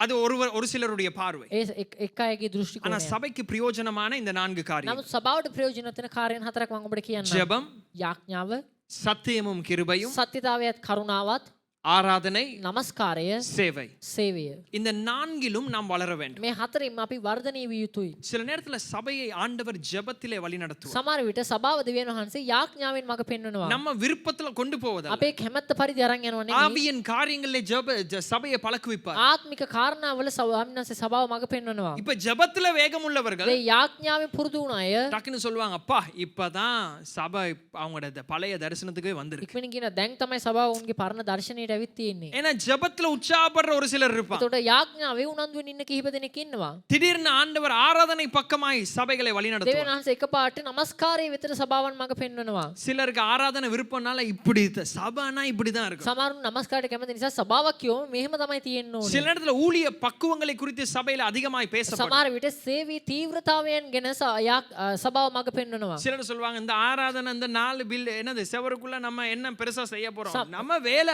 ஊழியம் கடவுளுக்காக ஊழியம் செய்யணும். සමහරු කියන මේ බිත්ති හතරක් ඇතුලේ මොනවද කරන්නේ? එන්නේ අපි දෙවියන් වහන්සේ වෙනුවෙන් සේවය කරන්න යනවා. சபையை தேவன் வழி நடத்துகிறார். සභාව දෙවියන් වහන්සේ මඟ පෙන්වනවා. இந்த நான்கும் நமக்கு මේ முக்கியமா, හතරම අපට වැදගත්. இந்த நான்கும் நமக்கு முக்கியமா. මේ හතරම අපට වැදගත්. எதை நாம் ஆசைப்படுகிறோமோ அதை நாம் ஆராதிப்போம். මොන දෙයට අපි කැමති වෙනවද? ඒ දෙයට අපි නමස්කාර කරනවා. சிங்காசனத்துக்கு முன்பதாக இருந்தவர்கள் எல்லாம் அப்போஸ்தலர்கள். සිංහාසන ඉදිරියේ සිටු සියලු දෙනාම අපොස්තුලවරුන්. அவர்கள் சொல்லலாம், நம்ம ரத்த சாட்சியா மறிச்சது கடவுளுக்கு தெரியும், அதெல்லாம் நம்ம பெரிய சீன்லாம் காட்ட தேவையில்லைன்னு அவங்க உட்காரல. ඔවුන් කියන බලන් අපි ලේ සාක්ෂියක විතර මරණක දෙවියන් වහන්සේ දන්නා නිසා අපි ලොකු සීන් පෙන්වන්න ඕනේ කියලා නිකන් ඉන්න පුළුවන්. அவர்கள் தாழ விழுந்து அவர்களுடைய கிரீடங்களை தூக்கி வீசி ඒ නමුත් ඔවුන් Tamanගේ ඔටුනු විසි කරලා ඔවුන් මුහුණින් වැටි නමස්කාර வெளிப்படையான කරනවා. ஆராதனை தான் என்று நான் சொல்லவில்லை. கை உயர்த்தினா தான் ஆராதிங்கன்னு நான் சொல்லல. ප්‍රසිද්ධිය කරන නමස්කාරය විතරයි නමස්කාරය කියලා මම ඔබට කියන්නේ. ஆனால் உள்ளே இருக்கிற கனம் வெளிப்படையாய் தோன்றும். නමුත් ඔබගේ ඇතුලේ තිබෙන ගෞරවය ඔබගේ එළිදරව්වේ ක්‍රියාවෙන් එළිදරව් වෙනවා. கடவுளுடைய சமூகத்திலே எங்களுடைய எண்ணங்கள் எங்களுடைய ஆசை எல்லாம் அவருடைய சிங்காசனத்தின் மேல். දෙවියන් වහන්සේගේ අභිමුඛත්වයේදී අපගේ සිතුවිලි අපගේ ආශාවන් සියල්ල උන්වහන්සේගේ සිංහාසනයේ වෙත கடவுளை ஆராதிக்க பழக வேண்டும். දෙවියන් වහන්සේට නමස්කාර කරන්න පුරුදු විය යුතුයි. கடவுளை துதிக்க பழக දෙවියන් வேண்டும். වහන්සේට ප්‍රශංසා කරන්න පුරුදු විය යුතුයි. சிங்காசனத்தை சுமந்து கொண்டிருக்கிற ஒரு தன்மை இது. සිංහාසනේ උස්සලාගෙන තිබෙන ස්වභාවයක් මේක. ஆராதனை சாதாரணமா எண்ணக்கூடாது. නමස්කාරය ඔබ නිකරුණේ හිතන්න. இது எங்களுடைய வாழ்க்கையில மிக முக்கியம். මේක අපගේ ජීවිතේ ඉතාමත් වැදගත්. நாம ஊழியம் செய்கிறவர்களா இருக்கலாம், අපි සේවය කරන්නන් වෙන්න පුළුවන්. சேவை அதாவது ஒவ்வொரு இடத்திலும் பொறுப்புள்ளவர்களா இருக்கலாம். බොහෝ වගකීම් තියෙන අය වෙන්න පුළුවන්. ஆனா அவர் வரும் பொழுது නමුත් උන්වහන්සේ එන විට இது நடிப்பல்ல. මේක රඟපෑමක් නෙමෙයි. நான் சொல்கிறேன், நம்ம செய்யும் பொழுது இனி நடக்க போவதல்ல. මං කියන අපි කරද්දී තව මින් මතුව සිදුවන්ට යන්නේ. நடக்க போவதற்குள்ளே நடந்து கொண்டிருக்கிறதுக்குள்ளே தேவன் அழைக்கிறார். සිදුවෙමින් තිබෙන දේ තුළට උන්වහන්සේ අපව කැඳවනවා. இதுதான் கசப்ப மாத்தும். මේ තමයි තිත්තකම වෙනස් කරන්නේ. இதுதான் இச்சையை මේ உடைக்கும். තමයි තෘෂ්ණාව බිඳින්නේ. இதுதான் பெருமையை මේ உடைக்கும். තමයි උඩඟුකම් බිඳින්නේ. இதுதான் கவலையை මේ மாற்றும். තමයි දුක වෙනස් කරන්නේ. சிங்காசனத்தின் மேலே உங்களுடைய கவனத்தை வைக்க வேண்டும். සිංහාසනයේ වෙත ඔබගේ අවධානය යොමු කළ යුතුයි. தேவன் வீற்றிருக்கிற அவரை நீங்கள் காட்சியாய் பார்க்க ஆரம்பிக்க வேண்டும். වැඩ සිංහාසනේ වැඩෙන උන්වහන්සේ කෙරෙහි ඔබ දර්ශනයක් විදිහට උන්වහන්සේ දකින්න ඕනේ. உங்களுடைய கவனம் தேவன் மேல் வரட்டும். ඔබගේ අවධානය දෙවියන් වහන්සේ කෙරෙහි ඇතිවන உங்களுடைய සේවා. கவனம் உங்களுடைய போன்லாம் நல்ல காரியம். ඔබේ දුරකථනයේම හොඳ දේවල් තමයි. ஆனா அதுக்கு ஒரு சிங்காசனத்தை நம்ம கொடுத்துறோம். නමුත් ඊට සිංහාසනයක් අපි දෙන්න நරකයි. பாருங்க, சோஷியல் மீடியால போனனால எங்களுடைய வாழ்க்கையில என்னெல்லாம் எங்களுக்கு நடக்கலையோ அதை தான் எங்களுக்கு துக்கமா வரும். බලන්න සමාජ මාධ්‍ය ජාල වලට ගියාම මොන මොන දේවල් අපේ ජීවිතේ සිදු වෙනද ඒ දේවල් බලලා තමයි අපිට දුකක් ඇති වෙන්නේ. அதை யாருமே அதை பார்த்துட்டு உற்சாகப்பட்டு வருவதல்ல. ඒක කවුරුත් බලලා උනන්දුව ජොලිතකමකින් එන්නේ නැහැ. அதுல ஒரு அளவு நம்ம நேரம் செலவழிக்க ஐயோ அவங்கள மாதிரி நம்ம மாறலையே, ඒක අපි ටික වෙලාවක් අපි කාලේ වෙන් කරන ඔව් වගේ අපි උනේ නැහැනේ. ஐயோ அவங்க பர்த்டே பயங்கரமா கொண்டாடுறாங்க, ඕන උපන්දිනේ හරිම උත්කර්ෂවත් විදිහට ஐயோ සමරනවා. அவர் ஒரு புது கார் வாங்கிட்டாரு. ඕන හොඳ අලුත් කාර් එකක් ஏன்னா எல்லாரும் நல்லதுதான் அங்க, அதாவது அவங்க ஜெயித்தது தான் போடுவாங்க, யாருமே துக்கமானது போட මතන மாட்டாங்க. හැමෝම Taman ජයගත්ත දේවල් හොඳ දේවල් තමයි දාන්නේ. කවුරු දුක් සහිත දේවල් දාන්නේ නැහැ. எங்களுடைய கண்கள் பிழையான இடங்களுக்கு போகும்பொழுது ஆராதனை உண்டாகும். අපේ දෙනෙත් වැරදි තැන් වලට යොමු වෙද්දී නමස්කාරයක් ඇතිවන්නේ නැහැ. எங்களுடைய கண்கள் சிங்காசனத்தின் மேலே போகட்டும். අපේ දෙනෙත් සිංහාසනයේ වෙතට යොමු විය යුතුයි. அப்பொழுது தேவன் நமக்குள்ளே ஆராதனையை தருவார். එවිට දෙවියන් වහන්සේ අප තුල නමස්කාරයක් ලබා ஒரு දෙනවා. ஆமென் சொல்லுங்க. ආමෙන් කියමු. ஒரு ஆமென் சொல்லுங்க. ආමෙන් කියමු. அப்ப கவனிங்க, இதெல்லாம் 4 தன்மைகள். දැන් බලන්න මේ සියල්ලම ස්වභාවයන් හතරක්. அப்ப சில நேரத்துல நீங்க கேட்க வேண்டும், சபை போகிற வழி மாத்திரமல்ல, கடவுள் உங்களை எப்படி வழி நடத்துகிறார். ඒතර සමහර විට බහන්න ඕනේ සභාවයන් ආකාරයෙන් පමණක් නෙමෙයි දෙවියන් වහන්සේ කොහොමද පෞද්ගලිකව ඔබව මඟ පෙන්වන්නේ. சிலர் பயங்கரமா ஜெபம், සමහරව හොඳට යාඥා කරනවා. ஆனா ஊழியத்துக்கு வந்து உதவி செய்யுங்கன்னா அது சரி வராது. නමුත් සේවයට උදව් කරන්න කිව්වම ඒක හරියන්නේ නැහැ. ஜெபம், இரவு ஜெபம், கால ஜெபம், රෑ යාඥාව, උදේ மன்றாட்டு යාඥාව, ஜெபம், අයදුම් යාඥාව கடவுள் 4 பக்கமும் கொண்டு போவார். දෙවියන් වහන්සේ හතර පැත්තටම මඟ පෙන්වනවා. சிலருக்கு வந்து ஜெபம், துதி இதெல்லாம் தேவையில்ல. සමහරුන්ට යාඥාව, ප්‍රශංසාව ඒව අවශ්‍ය නැහැ. வேலை, වැඩ. ஏதாவது ஒண்ணு நான் கத்தருக்காக செய்யணும். මොනවා හරි දෙයක් මම ස්වාමීන් වහන්සේ උත්සාහ කරන්න ඕනේ. உட்கார்ந்து கண்ண மூடி துதினா கஷ்டம். බාඩි වෙලා ඇස් දෙක වහගෙන ප්‍රශංසා කරන එක මේක அப்ப අමාරුයි. உங்களுக்கு தெரிய வேண்டும் கடவுள் உங்களை எங்கெல்லாம் வழி ඔබ நடத்துகிறார், දැනගන්න ඕනේ දිව්‍යන් වහන්සේ කොතෙන්ට ඔබ මඟ පෙන්වන්න எங்க කැමති எல்லாம் වෙනවද? உங்களை வளர்க்க කොහේ விரும்புகிறார். කොහේ ඔබ වර්ධනය කරන්නට කැමති වෙනවද? சில இடத்துல சேவையில குறைவா இருந்தால், සමහර විට සේවාවේ ඔබ අඩුව හිටියොත්, மற்றவர்களுக்கு சேவை செய்வதில் குறைவா අනිත් இருந்தால், අයට සේවය කිරීමේ අඩුවක්ව හිටියොත් தேவன் அதிலே நம்மை வழி நடத்துகிறார். දිව්‍යන් වහන්සේ ඒ තුලින් අපව මඟ පෙන්වනවා. சத்தியமும் கிருபையும். සත්‍යතාවයත් කරුණාවත්. சிலருக்கு சத்தியத்துல நடப்பது சரியான விருப்பம், සමහරවිට සත්‍යතාවේ ගමන් කරන්න හරි කැමතියි. சத்தியத்தை அறிவது நல்ல விருப்பம். සත්‍යතාවේ දැනගන්න හරි කැමතියි. ஆனா கிருபை கொடுக்க தெரியாது, නමුත් කරුණාව ලබා ගන්න දන්නේ නැහැ. கிருபையில நடக்க தெரியாது. කරුණාවේ ගමන් කරන්න දන්නේ නැහැ. கவனிங்க, எல்லா பக்கத்திலும் தேவன் நம்மை வளர்க்க බලන්න விரும்புகிறார். හැම පැත්තින්ම දිව්‍යන් වහන්සේ අපව වර්ධනය කරන්න කැමති වෙනවා. இதுதான் சிங்காசனத்தின் அருகிலே இருக்கிறது. මේ තමයි සිංහාසනය අවට තිබෙන දේවල්. இதுதான் சிங்காசனத்தை சுற்றி இருக்கிறது. මේ තමයි සිංහාසනය වටා තිබෙන දේවල්. இதுதான் சிங்காசனத்தை சுமந்து கொண்டு මේ இருக்கிறது. තමයි සිංහාසනය උසුලමින් තිබෙන ஒரு දේවල්. ஆமென் சொல்லுங்க. ආමෙන් කියමු. ஆராதனை தேவனுக்குரிய, නමස්කාරය දෙවියන් වහන්සේට ඔබින දෙයක්. ஆராதனை தேவனை பற்றியது. නමස්කාරය දෙවියන් වහන්සේ ගැන විය යුතු දෙයක්. ஆராதனையிலே நாங்கள் எப்படி உணர்கிறோம் என்பது இரண்டாவது. නමස්කාරය අපිට කෙසේද හැඟෙන්නේ පෙළඹෙන්නේ කියන එක දෙවෙනි කාර්යය. நமக்குள்ளே நம்முடைய விருப்பங்கள் எப்படி நிறைவேறி இருப்பது என்பது இரண்டாவது. අපගේ කැමති දේවල් අපි කැමති දේවල් අපගේ ආශාවන් කොතරම් දුරට පූර්ණ වෙලා තිබෙනවද කියන එක දෙවෙනි කාර්යය. தேவனை நான் உயர்த்தி இருக்கிறேன். දෙවියන් වහන්සේ මං ඔසවා තිබෙනවා. ஒரு ஆமென் சொல்லுங்க. ආමෙන් කියමු. நல்ல ஒரு ஆமென் சொல்லுங்க. ආමෙන් එකක් කියමු. இரண்டாவது ஆராதனையின் இந்த அதாவது சிங்காசனத்தின் 4 தன்மைகள்: දෙවෙනි සිංහාසනයේ තත්වයන් 4. துதி, ප්‍රශංසාව, ஜெபம், යාඥාව, சேவை, සේවය, மற்றது சத்தியத்திலும் கிருபையிலும் நடப்பது. සත්‍යතාවයේත් කරුණාවෙත් මඟ පෙන්වනු ලැබීම. கடைசியாக 5வது அதிகாரத்துக்கு போவோம். අන්තිම වශයෙන් අපි 5 වන පරිච්ඡේදයට යමු. இந்த ஆராதனை எப்படியாக நமக்கு இந்த காலை நேரத்தில் இருக்கிற பந்தியிலே நம்மை මේ ஆயத்தப்படுத்துகிறது. নমස්කාරයේ කෙසේද මේ උදෑසන සුද්ධ මේසෙට අපව සූදානම් කරන්නේ? வெளிப்படுத்தல் 5வது அதிகாரம். හෙළිදරව් 5 වන පරිච්ඡේදය. வாசிங்க முதலாவது வசனத்திலிருந்து. පළවෙනි පදේ පටන්. அன்றியும் உள்ளும் புறம்பும் எழுதப்பட்டு 7 முத்திரைகளால் முத்திரிக்கப்பட்டிருந்த ஒரு புஸ்தகத்தை சிங்காசனத்தின் மேல் வீற்றிருக்கிறவருடைய வலது கரத்திலே கண்டேன். புஸ்தகத்தை திறக்கவும் அதன் முத்திரைகளை உடைக்கவும் பாத்திரவான் யார் என்று மிகுந்த சத்தமிட்டு கூறுகிற பலமுள்ள ஒரு தூதனையும் கண்டேன். வானத்திலாவது பூமியிலாவது பூமியின் கீழாவது ஒருவனும் அந்த புஸ்தகத்தை திறக்கவும் அதை பார்க்கவும் கூடாதிருந்தது. ஒருவனும் அந்த புஸ்தகத்தை திறந்து வாசிக்கவும் அதை பார்க்கவும் பாத்திரவானாக காணப்படாததினால் நான் மிகவும் அழுதேன். அப்பொழுது மூப்பர்களில் ஒருவன் என்னை நோக்கி, நீ அழ வேண்டாம், இதோ யூதா கோத்திரத்து சிங்கமும் தாவீதின் வேறுமானவர் புஸ்தகத்தை திறக்கவும் அதன் 7 முத்திரைகளையும் உடைக்கவும் ஜெயம் கொண்டிருக்கிறார் என்றான். ஒரு ஆமென் சொல்லுவோமா? ආමෙන් කියමු. இப்ப கவனிங்க, அங்க பரலோகத்துல ஒரு சத்தம் கேட்கிறது. බලන්න ස්වර්ගයේ එක ශබ්දයක් ඇති වෙනවා. அது என்ன சத்தம்? මේ ශබ්දය මොකක්ද? இதை நிறைவேற்றக்கூடிய, මේ ඉෂ්ට කරන්නට அதாவது පුළුවන්. ரட்சிப்பை பூரணமாக்கக்கூடிய, ඒ කියන්නේ ගැලවීම පූර්ණත්වයට පත් இந்த කරන්න පුළුවන්. முத்திரையை உடைக்கக்கூடிய මේ මුද්‍රාව කඩන්නට පුළුවන්. தகுதியுள்ளவன் யார்? සුදුසැත්තේ කවුරුන්ද? யோவான் அழுவதற்கு காரணம் இதை செய்வதற்கு யாருமே இல்லை. යෝහන් හඬන්නේ හේතුව මේ මුද්‍රාව කඩන්න සුදුසු කිසිම කෙනෙක් ඉඳියේ නැහැ. ஆனால் அப்பொழுது இங்கே யாரை கொண்டு வருகிறார்? නමුත් එවිට මෙතනදී කාවද ඉදිරියට ගෙන එන්නේ? யூதராஜ சிங்கம் என்று வாசிச்சோம், යූද රාජ සිංහයා කියලා සඳහන් ஜெயித்தவர் වෙනවා. என்று வாசிச்சோம். ජයගත්තා වූ තැනන් වහන්සේ කියලා இப்ப තිබෙනවා. 6வது வசனம். දැන් 6 වෙනි පදය. அப்பொழுது இதோ அடிக்கப்பட்ட வண்ணமாயிருக்கிற ஒரு ஆட்டுக்குட்டி சிங்காசனத்திற்கும் 4 ஜீவன்களுக்கும் மூப்பர்களுக்கும் மத்தியிலே நிற்க கண்டேன். ஒரு ஆமென் சொல்லுங்க. ආමෙන් කියමු. சிங்காசனத்திலே ஜெயித்தவர் மாத்திரமல்ல, සිංහාසනේ ජයගත්ත තැනන් වහන්සේ පමණක් வேதம் නෙමෙයි. சொல்றது அடிக்கப்பட்ட ஆட்டுக்குட்டி தான் அங்க உட்கார்ந்திருக்கு. බයිබලයේ පවසනවා මරණු ලැබූ බැටළු පෝතකයාණන්. அவர் தப்பின ஆட்டுக்குட்டி அல்ல. උන්වහන්සේ බේරුණ බැටළු පෝතකයාණන් නෙමෙයි. மனுஷனுடைய கைகள்ல இருந்து தப்பி ஓடின ஆட்டுக்குட்டி அல்ல. මනුෂ්‍යයන්ගේ අත්වලින් බේරී ගිය බැටළු පැටවාණන් නෙමෙයි. ஆனால் அடிக்கப்பட்ட, නමුත් ගසනු ලැබුවා. என் பாவத்திற்காக அடிக்கப்பட்ட, මගේ පාපය උත්සව මරණු என் ලැබුවා. பாவத்திற்காக ரத்தம் சிந்திய මගේ පාපය උත්සව ලේ වැගිරුවා වූ அவர் யூதராஜ சிங்கம். උන්වහන්සේ යූද රාජ සිංහයාණෝ. ஆனால் பரலோகத்தின் சிங்காசனத்திலும் அவருடைய தன்மை என்னவென்றால் அவர் ஒரு ஆட்டுக்குட்டி. නමුත් ස්වර්ගික සිංහාසනයේ උන්වහන්සේගේ ස්වභාවය උන්වහන්සේ බැටළු පෝතකයාණන්. ஒரு ஆமென் சொல்லுங்க. ஆமென் කියමු. அதனால ஜெயித்தவர்கள் மாத்திரமல்ல, ඒකට ජයගත් අය පමණක් නෙමෙයි. நெருக்கத்திற்குள்ளே போகிறவர்களும் அவரை நோக்கி பார்க்கிறார். අර්බුදය අතරින් යන අයත් උන්වහන්සේ දෙස බලන්න ஏனென்றால் පුළුවන්. அவர் தப்பின ஆட்டுக்குட்டி அல்ல, அடிக்கப்பட்ட ஆட்டுக்குட்டி. උන්වහන්සේ බේරී ගිය බැටළු පැටවාණන් නෙමෙයි, මරණු ලැබූ බැටළු පැටවාණන්. உலகம் ஆராதிக்கும் பொழுது ලෝකේ නමස්කාර කරන විට அதை தேவன் கலட்டவில்லை. ඒ දෙවියන් වහන්සේ ගලවා දමන්නේ නැහැ. அதை அவர் மறைக்கவும் ඒ இல்லை. උන්වහන්සේ සංගවා තබන්නේත් නැහැ. அவர் அதை காண்பிக்கிறார். උන්වහන්සේ පෙන්වනවා. இது அடிக்கப்பட்ட ஆட்டுக்குட்டி. මේ ගසනු ලැබූ බැටළු පෝතකයාණන්. இது எங்களுக்கு மிக முக்கியமானது. මේක අපිට ඉතාමත් වැදගත්. அவர் எப்படி ஜெயித்தார்? උන්වහන්සේ කිසිද ජයගත්තේ? மரணத்தின் மூலமாய் ஜெயித்தார். මරණය තුලින් ජයගත්තා. அவர் எப்படி ஆளுகையில் அமர்ந்தார்? උන්වහන්සේ කෙසේද පාලනයේ ආධිපත්‍ය අසුන් ගත්තේ? விட்டு கொடுத்து அமர்ந்தார். උන්වහන්සේ අත්හැරදී අසුන් ගත්තා. சிங்காசனத்தில் உட்கார்வதற்கான தன்மையை கவனிங்க. සිංහාසනයේ අසුන් ගන්නට යුතු ලැබිය යුතු ඒ ස්වභාවයන් දිහා ඔබ බලන්න. அடக்கி ஆளுகை செய்தவர் அல்ல உட்கார்ந்தது. පාලනය කරපු කෙනෙක් නෙමෙයි අසුන් ගත්තේ. தன்னை ஒப்பு கொடுத்தவர் தான் அங்க உட்கார்கிறார். තමන්ව බාර කරව උන්වහන්සේ තමයි අසුන් ගත්තේ. இதுதான் கிறிஸ்தவ வாழ்க்கை. මේ තමයි කිතුණු ජීවිතය. இத மறந்து போகலாம். මේ ඔබ අමතක කරන්න පුළුවන්. ஆனால் நாம் நினைக்கிற வண்ணமாய் தேவனை அதாவது பின்பற்ற முடியாது. නැවත අපි හිතන ආකාරයෙන් උන්වහන්සේ අනුව යන්නට බෑ. இந்த அழைப்பு என்ன? මේ කැඳවීම මොකද්ද?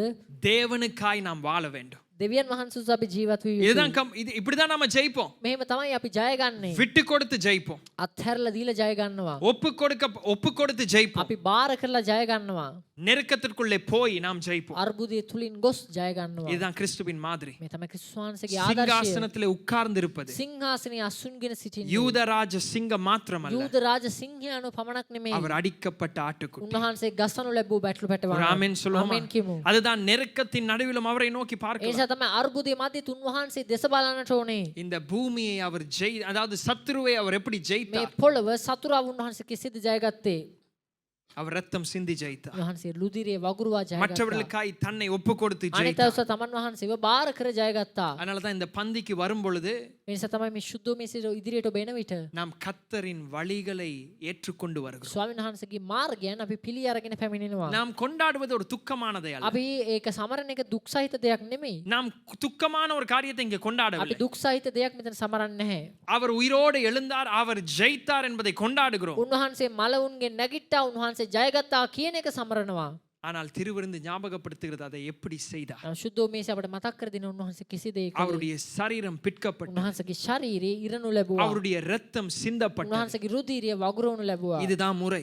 මේ තමයි ක්‍රමය. இந்த உலகத்தை ஜெயிப்பதற்கு ஒரு முறை தெளிவாய் கிறிஸ்து நமக்கு මේ தருகிறார். ලෝකේ ජය ගන්න ක්‍රිස්තුස් වහන්සේ අපිට පැහැදිලි ක්‍රමයක් ලබා ஓ දෙනවා. பாஸ்டர், நான் கர்த்தருக்காக வாழ்ந்து கர்த்தருடைய வழிகளின் படி நான் நடக்கும் பொழுது පාස්ටර් මම ස්වාමීන් වහන්සේ උත්සාහ ජීවිතේලා ස්වාමීන් වහන්සේගේ මාර්ගයෙන් වල ගමන් කරන විට நான் என்ன மனுஷன் என் மேல நடக்க முயற்சி செய்கிறான், මිනිස්යන් මා මතින් ඇවිදින්න පටන් என்னை ගන්නවා. ஏமாற்ற முயற்சி මාව செய்கிறான். රවට්ටන්න උත්සාහ කරනවා.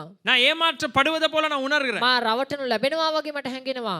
தேவனுக்காய் வாழ்கிறவர்கள் அவர்கள் நிச்சயமாய் பலனை දෙවියන් பெற்றுக்கொள்வார்கள். වහන්සේ උත්සාහ ජීවත් වෙන උන් අනිවාර්යයෙන්ම තමන්ගේ විපාකයන් ලබා அவர்கள் ගන්නවා. வெட்கப்படுவதல்ல. උන් ලැජ්ජාවට පත්වන්නේ නැහැ. அவர்கள் வெட்கப்படுவதல்ல. උන් ලැජ්ජාවට පත්වන්නේ නැහැ.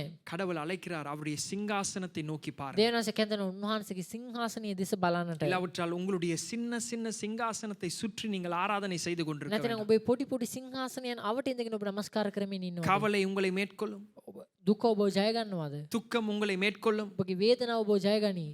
இச்சை உங்களை மேற்கொள்ளும், තෘෂ්ණාව ඔබ ජය ගනී. உலகம் உங்களை மேற்கொள்ளும், ලෝකය ඔබ ජය ගනී. மனுஷனுடைய வார்த்தைகள் மேற்கொள்ளும். මනුෂ්‍යයන්ගේ වචන ඔබ ජය ගනී. எல்லாவற்றாலும் நீங்கள் தோல்வியை சந்திப்பீர்கள். හැම දෙයින්ම ඔබ පරාජය ලබා ගන්න පුළුවන්. சிக்கப்பட்டு இருப்பீர்கள். ඔබ ඒකට අසුබී ඉන්නවා වෙන්න පුළුවන්. சேற்றிலே விழுந்ததை போல ஒரு ඔබ உணர்வு. මඩ වගුරේ වැටුණා වගේ එක හැඟීමක්. ஆனால் அதிலிருந்து எழுப்பப்படுவதற்கு சிங்காசனத்தின் மேலே உங்களுடைய கவனம். නමුත් ඒ තුලින් නැගිටිනු ලැබෙන සිංහාසනෙ විතර ඔබගේ අවධානය. எதையெல்லாம் விருப்பப்படுகிறீர்களோ அதை ஆராதிப்பீர்கள். මොන මොන දේවල් වලට ඔබ කැමතිනවද? ඒ දේට ඔබ නමස්කාර කරනවා. உங்களை ஆராதித்தால் நீங்கள் திருப்தி அடைய மாட்டீர்கள். ඔබව නමස්කාර කරොත් ඔබ තෘප්තිමත් වන්නේ නැහැ. அதிலே உங்களுக்கு உலகத்திலே பல காரியங்கள் இருக்கு. ලෝකේ බොහෝ දේවල් ඔබට තිබෙනවා. பணத்தை ஆராதித்தால் ඔබගේ මුදල් ඔබ නමස්කාර කළොත් அதிலே திருப்தி வராது. ඒකේ තෘප්තියක් ඔබට ලැබෙන්නේ නැහැ. உங்களுடைய படிப்பை ஆராதித்தால் ඔබගේ අධ්‍යාපනය ඔබ නමස්කාර කළොත් அதுல திருப்தி வராது. ඒකේ තෘප්තියක් ලැබෙන්නේ எங்களுக்கு නැහැ. இது தெரியாமல் அல்ல, අපිට මේක දන්නේ இது නැති எங்களுக்கு නෙමෙයි. தெரியும். මේක අපි දන්නවා. ஆனாலும் நாம் இப்படியே வாழுகிறோம். නමුත් අපි දිගටම මේ ආකාරයෙන්ම ජීවත් වෙනවා. எங்களுக்கு திருப்தி இல்ல. අපිට තෘප්තියක් නැහැ. நாங்கள் வருவதெல்லாம் உடைந்து போனவர்களாக, අපි එන්නේ බිඳී ගිය අය විදිහට. சோர்ந்து போனவர்களாகவே අපි வருவோம். මලානික වූ අය විදිහටම තමයි එන්නේ. அமர்ந்து எங்களுடைய கிறிஸ்தவ வாழ்க்கையை யோசித்தால் எங்களுக்கே அது අපි வெட்கமாயிருக்கும். අසුන්ගෙන අපගේ කිතුණු ජීවිතය ගැන හිතුවම අපිට මේක ලැජ්ජාවක් ඇති කර எங்கள் දෙනවා. பாவத்தை மறைத்து தான் வாழுகிறோம். අපගේ පාපය අපි සංගවාගෙන பொய் තමයි சொல்லி ජීවත් தான் වෙන්නේ. வாழுகிறோம். බොරු කියලා තමයි ජීවත් වෙන්නේ. மாயமாலத்திற்குள்ளே தான் අපි வாழுகிறோம். කුහක කම තුල තමයි ජීවත් உலக වෙන්නේ. ஆசையில மேற்கொள்ளப்பட்டு தான் අපි வாழ்கிறோம். ලෝක ආශාවන් මතින් පරාජය කරනු ලැබ තමයි ජීවත් වෙන්නේ. எங்களுக்கு ஜெபிப்பது கடினம், අපිට යාඥා කරන්න எங்களுக்கு விட்டு අපහසුයි. கொடுப்பது கடினம் අපිට අත්හැර දෙන්න எங்களுக்கு අපහසුයි. ஊழியம் செய்வது අපිට கடினம் සේවය කරන්න எங்களுக்கு අපහසුයි. மன்னிப்பது கடினம் අපිට සමාව දෙන්න வேதத்திலே අපහසුයි. சொல்லப்படுகிற எதுவுமே எங்களால் இலகுவாய் செய்ய முடியாமல் බයිබලයේ இருக்கிறது. සඳහන් වෙලා තියෙන කිසිම දෙයක් අපිට පහසුවෙන්ම කරන්නට බෑ. இப்படியே நம்ம இருக்கிறோம். එහෙමම අපි ඉන්නවා. கேட்கிற நேரமெல்லாம் அதற்கு ஏற்ற ஒரு பதில் வைத்திருக்கிறோம். ඉල්ලන හැම වෙලාවකම මේකට මොකක් හරි පිළිතුරක් අපි තියාගෙන ඉන්නවා. கிறிஸ்து ஜெயிப்பதற்கு ஒரு முறை இருக்கிறது. ක්‍රිස්තුස් වහන්සේ ජයගත්ත ක්‍රමයක් තිබෙනවා. அவர் விட்டு கொடுத்தார். උන්වහන්සේ අත්හැර දුන්නා. தன்னையே பலியாய் ஒப்பு கொடுத்தார். තමන් නොම පූජාවක් ලෙස බාර කළා. இதுதான் அவருடைய முறை. මේ තමයි උන්වහන්සේගේ அவரை ක්‍රමය. பின்பற்றுகிறவர்களும் இதைதான் அவர்கள் பின்பற்றுவார்கள். උන්වහන්සේව අනුගමනය කරන්න නමුත් මේ ආකාරයෙන් තමයි උන්වහන්සේ අනුගමනය කළේ. அடிக்கப்பட்ட ஆட்டுக்குட்டியை நோக்கி பாருங்கள். ගසනු ලැබූ බැටළු පැටවානන් දෙස බලන්න. அதனால இந்த காலை நேரத்தில் இந்த பந்திக்கு வரும் பொழுது මේ නිසා මේ උදෑසන කාලේ මේ සුද්ධ මේ සිරුප සහභාගී වන විට துக்கத்தை கொண்டாடவில்லை. ඔබ දුක සමරන්නේ නැහැ. ஆனால் அந்த முறைக்கு ஒப்பு கொடுக்கிறோம். නමුත් ඒ ක්‍රමයට ඔබ බාර කරනවා. என்னுடைய வாழ்க்கை நான் சந்தோஷமா இருப்பதை பார்க்கிலும் தேவன் எனக்குள் சந்தோஷப்பட මාගේ ජීවිතේ මං සතුටින් ඉන්නවට වඩා දෙවියන් වහන්සේ මා තුල සතුටින් සිටිනවා. என்ன பயன்படுத்துங்க ஆண்டவரே. මාව භාවිතා කරන්න என்ன நான் ஒப்பு கொடுக்கிறேன். මාව මං කැප කරන්නම්. நீங்க எப்படி விரும்புறீங்களோ அப்படி என்ன வழி நடத்து. වහන්සේ කෙසේද කැමති වන්නේ ඒ ආකාරයෙන් මාව මඟ පෙන්වන්න. ஒரு கட்டத்துல இந்த ஜெபம் பண்ண முடியாவிட்டால் உங்களை நீங்கள் அதாவது பரிசோதித்து ඒක பாருங்க. මට්ටමකදී ඔබට මේ ආඥාව කරන්න බැරි තත්ත්වයක ඔබ ඉන්නවා නම් ඔබ ටිකක් ඔබ විමසා බලන්න. கிறிஸ்தவ வாழ்க்கை என்பது ஐயோ துக்கமான எல்லாவற்றையும் இழந்து வாழுகிற வாழ்க்கை அல்ல. කිතුම් ජීවිතය කියන්නේ දුක් සහිත සියල්ලම අත්හැරලා ජීවිත වෙන ජීවිතයක් නෙමෙයි. சில நேரத்துல நம்ம நினைப்போம் ஐயோ ரொம்ப போரிங்கான ஒரு லைஃப் தான் கிறிஸ்தவ සමහරවිට வாழ்க்கை. අපි හිතනවා ටිකක් හරිම කම්මැලි සහිත ජීවිතයක් තමයි කිතුම් எல்லாத்தையும் விட்டு ජීවිතය කියලා. கொடுக்கணும். හැමදේම අත්හැර දෙන්න எல்லாத்தையும் ඕනේ. இழக்கணும். හැමදේම අහිමි කරගන්න ඕනේ. இல்ல தேவன் வேதம் சொல்லுகிறது அவர் சிறந்த தகப்பனாய் නෑ இருக்கிறார். දෙවියන්සේ කියන උන්වහන්සේ විශිෂ්ට ශ්‍රේෂ්ඨ පියානෝ. நான் வியாழக்கிழமை சொன்னேன் நீங்கள் நம்ப வேண்டிய ஒரு மிக முக்கியமான உண்மை මම බ්‍රහස්පතික ඔබ විශ්වාස කළ යුතු ඉතාමත් උංගල්- වැදගත් සත්‍යතාවයක්. உங்களை நடத்துகிற தேவன் ඔබ මඟ පෙන්වන දෙවියන් உங்களுக்கு වහන්සේ எப்பொழுதும் சிறந்ததை மாத்திரமே தருகிறார். නිතරම ඔබට විශිෂ්ට ශ්‍රේෂ්ඨ දේවල් පමණමයි ලබා දෙන්නේ. அதை நம்பினால் தான் அவர் சொல்வதற்கு ஒப்பு ඒක கொடுக்கிறார். විශ්වාස කරොත් පමණයි උන්වහන්සේ කියන දේවල් වලට ඔබ බාර කරන්න පුළුවන්. அதை நம்பினால் தான் விட்டு கொடுக்கலாம். ඒක විශ්වාස කරොත් තමයි ඔබ බාර කරන්න අත්හැර அதை දෙන්න පුළුවන්. நம்பினால் தான் அவர் சொல்லுகிறதை மனப்பூர்வமாய் செய்ய. ඒක විශ්වාස කරොත් තමයි උන්වහන්සේ කියන දේ අපට මුළු සිතින් කරන්නට පුළුවන්. இந்த தேவன் எனக்காய் அடிக்கப்பட்டார். මොන මේ දෙවියන් වහන්සේ මාව උස්සා ගසනු ලැබුවා. இந்த தேவன் எனக்காய் இரத்தம் මේ சிந்தினார். දෙවියන් වහන්සේ මාව උස්සා ලේ වැගිරුවා. இந்த தேவன் என்னுடைய தகப்பன். මේ දෙවියන් වහන්සේ මාගේ පියානෝ. இவருடைய கரங்களிலிருந்து எனக்கு நன்மை வருகிறது. උන්වහන්සේගේ හස්තයෙන් මට යහපත පැමිණෙනවා. வேற சிங்காசனங்களுக்குள்ளே துளைந்து போக வேண்டாம். අනිත් සිංහාසනයන් තුල ඔබ නැති වී යන්න එපා. உங்களையே நீங்கள் ஆராதிக்க ඔබ வேண்டாம். ඔබවම නමස්කාර කරන්නට நீங்கள் එපා. மேல் எழும்ப வேண்டும். ඔබ උඩට නැගිටින්නට ඕනේ. கர்த்தருக்குள்ளே பலனடைய வேண்டும். ස්වාමීන් වහන්සේ තුල ශක්තිමත් වෙන්නට உங்கள் ඕනේ. துதியிலே வளர வேண்டும். ඔබගේ ප්‍රශංසාවේ වර්ධනය உங்களுடைய වෙන්නට ඕනේ. ஊழியத்திலே வளர ඔබේ வேண்டும். සේවයේ වර්ධනය වෙන්නට ඕනේ. நான் வளர்ந்துட்டேன்னு நினைக்க வேண்டாம். මං වර්ධනය වුණා කියලා හිතන්න එපා. பரலோகத்திலும் யோவானுக்கு அழைப்பு மேலே வரும்படி ස්වර්ගයේදීත් යොහන්ට කැඳවීමක් ලැබුණා තවත් උඩට නැගී එන්න. ஜெபத்திலே பழக்கப்பட்டவர்கள் இன்னும் சிறந்தவர்களாய் மாறுங்க. යාඥාවේ පුහුණු අය තවත් විශිෂ්ට අය බවට පත් වෙන්න ඕනේ. சேவையிலே வளர்க்கப்பட்டவர்கள் இனி பார்க்க வேண்டும் அடுத்த வருடத்திலிருந்து எப்படி நாம் மற்ற கிராமங்களுக்குள்ளே போய் சேவை செய்வது. සේවයේ පුහුණු අය බලන්න ඕනේ ඊළඟ වසරේ කොහොමද මං අනෙත් ග්‍රාමයන් තුලට ගිහිල්ලා සේවය කරන්නේ. உங்களுக்கு பலன் உள்ளதை வைத்து மற்றவர்களை அளந்து பார்த்து மற்றவர்களை கீழாக யோசிக்க வேண்டாம். ඔබගේ ශක්තියින් මත පදනම් අනිත් අය ඔබ මිනුම් කරණය කරලා ඔවුන් යටහත් ඔබ හිතන්න එපා. துதிக்கிறவர்கள் இன்னும் சிறந்ததாய் துதியிலே வளர. ප්‍රශංසා කරන්න තවත් විශිෂ්ට විදිහට ප්‍රශංසා කරන්න පුරුදු වෙන්න சத்தியத்தை ඕනේ. பேசுகிறவர்கள் இன்னும் சிறந்த முறையிலே சத்தியத்திலே வளருங்கள். සත්‍යතාවය කතා කරන අය තවත් විශිෂ්ට ආකාරයකින් සත්‍යතාවය වර්ධනය වෙන්න. வேதம் சொல்கிறது அவர்கள் திசை இந்த பக்கம் இந்த பக்கமும் மாத்திரம் போகல. බයිබලයේ කියන ඔවුන් මේ පැත්තට විතරක් ගියේ නැහැ. ஆவி அவர்களை எழுப்பியது. ආත්මයන් වහන්සේ ඔවුන් නැගිටෙව්වා. ஆவி அவர்களை எழுப்பியது. ආත්මයන් වහන්සේ නැගිටෙව්වා. எது எங்களுக்கு சிறப்பாய் நாம் செய்ய முடியுமோ அதிலும் நாம் வளர வேண்டும். මොන දේවල් අපිට විශිෂ්ටව කරන්න පුළුවන්ද ඒ දේවල් වලින් අපි වර්ධනය වෙන්නට ඕනේ. மூன்றாவது நான் சொன்னேன் அடிக்கப்பட்ட ஆட்டுக்குட்டி. තුන් වෙනවා අපි කිව්වා මරණු ලැබූ පැටළු පැටවානන්. தேவை உள்ளவர்களுக்கு தேவன் இடம் கொடுக்கிறார். අවශ්‍යතාවය තිබෙනට දෙවියන් වහන්සේ ඉඩක් ලබා දෙනවා. காயப்பட்டவர்களுக்கு தேவன் இடம் கொடுக்கிறார். උන්වහන්සේ තුවාල වුණ අයට ඉඩක් ලබා දෙනවා.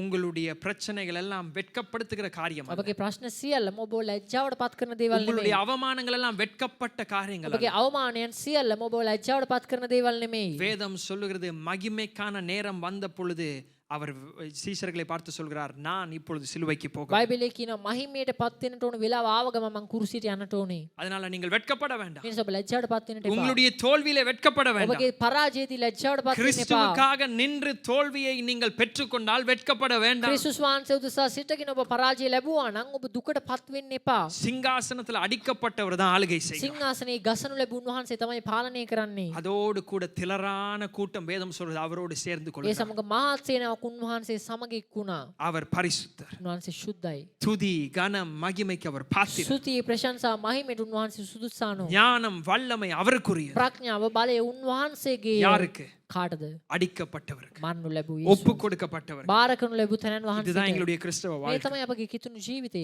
அதனால இது கடினமாக தூக்கி வீச ඒ வேண்டாம். නිසා මේක අපහසුයි කියලා හිතලා ඔබ උස්සල විසි කරන්න එපා. ஆவியுடைய ஒவ்வொரு நிரப்புதல் வரும் பொழுது ආත්මයන් වහන්සේගේ සෑම පූර්ණකමක් පිරවීමක් ඔබ තුළට එන විට அது வழிந்தோடுகிறதா இருக்கட்டும். ඒක ඉතිරි යන දෙයක් වෙනවා. தீர்க்க தரிசனமான வார்த்தைகள் வரும் பொழுது අනාගත වාක්‍ය ඔබට එන විට இனி இன்னொரு தீர்க்க தரிசனத்துக்கு வெயிட் பண்றது තවත් අනාගත වාක්‍යයට ඔබ බලා ඉන්නව නෙමෙයි. மேலெழும்ப வேண்டாம். නැගිටින්නට ඕනේ. மற்றவர்கள் உங்களுடைய அபிஷேகத்திலே அவர்கள் திருப்தி அடைய வேண்டும். අනිත් අය ඔබගේ ආලේපින් තෘප්තිමත් වෙන්නට ඕනේ. ஒரு ஆமென் சொல்லுவோமா? ආමෙන් කියමු. யாவரும் கர்த்தருடைய සිල් சமூகத்தில் දෙනා எழுந்து සම්මන්සික මොකක්ද නැගිට සිටිමු.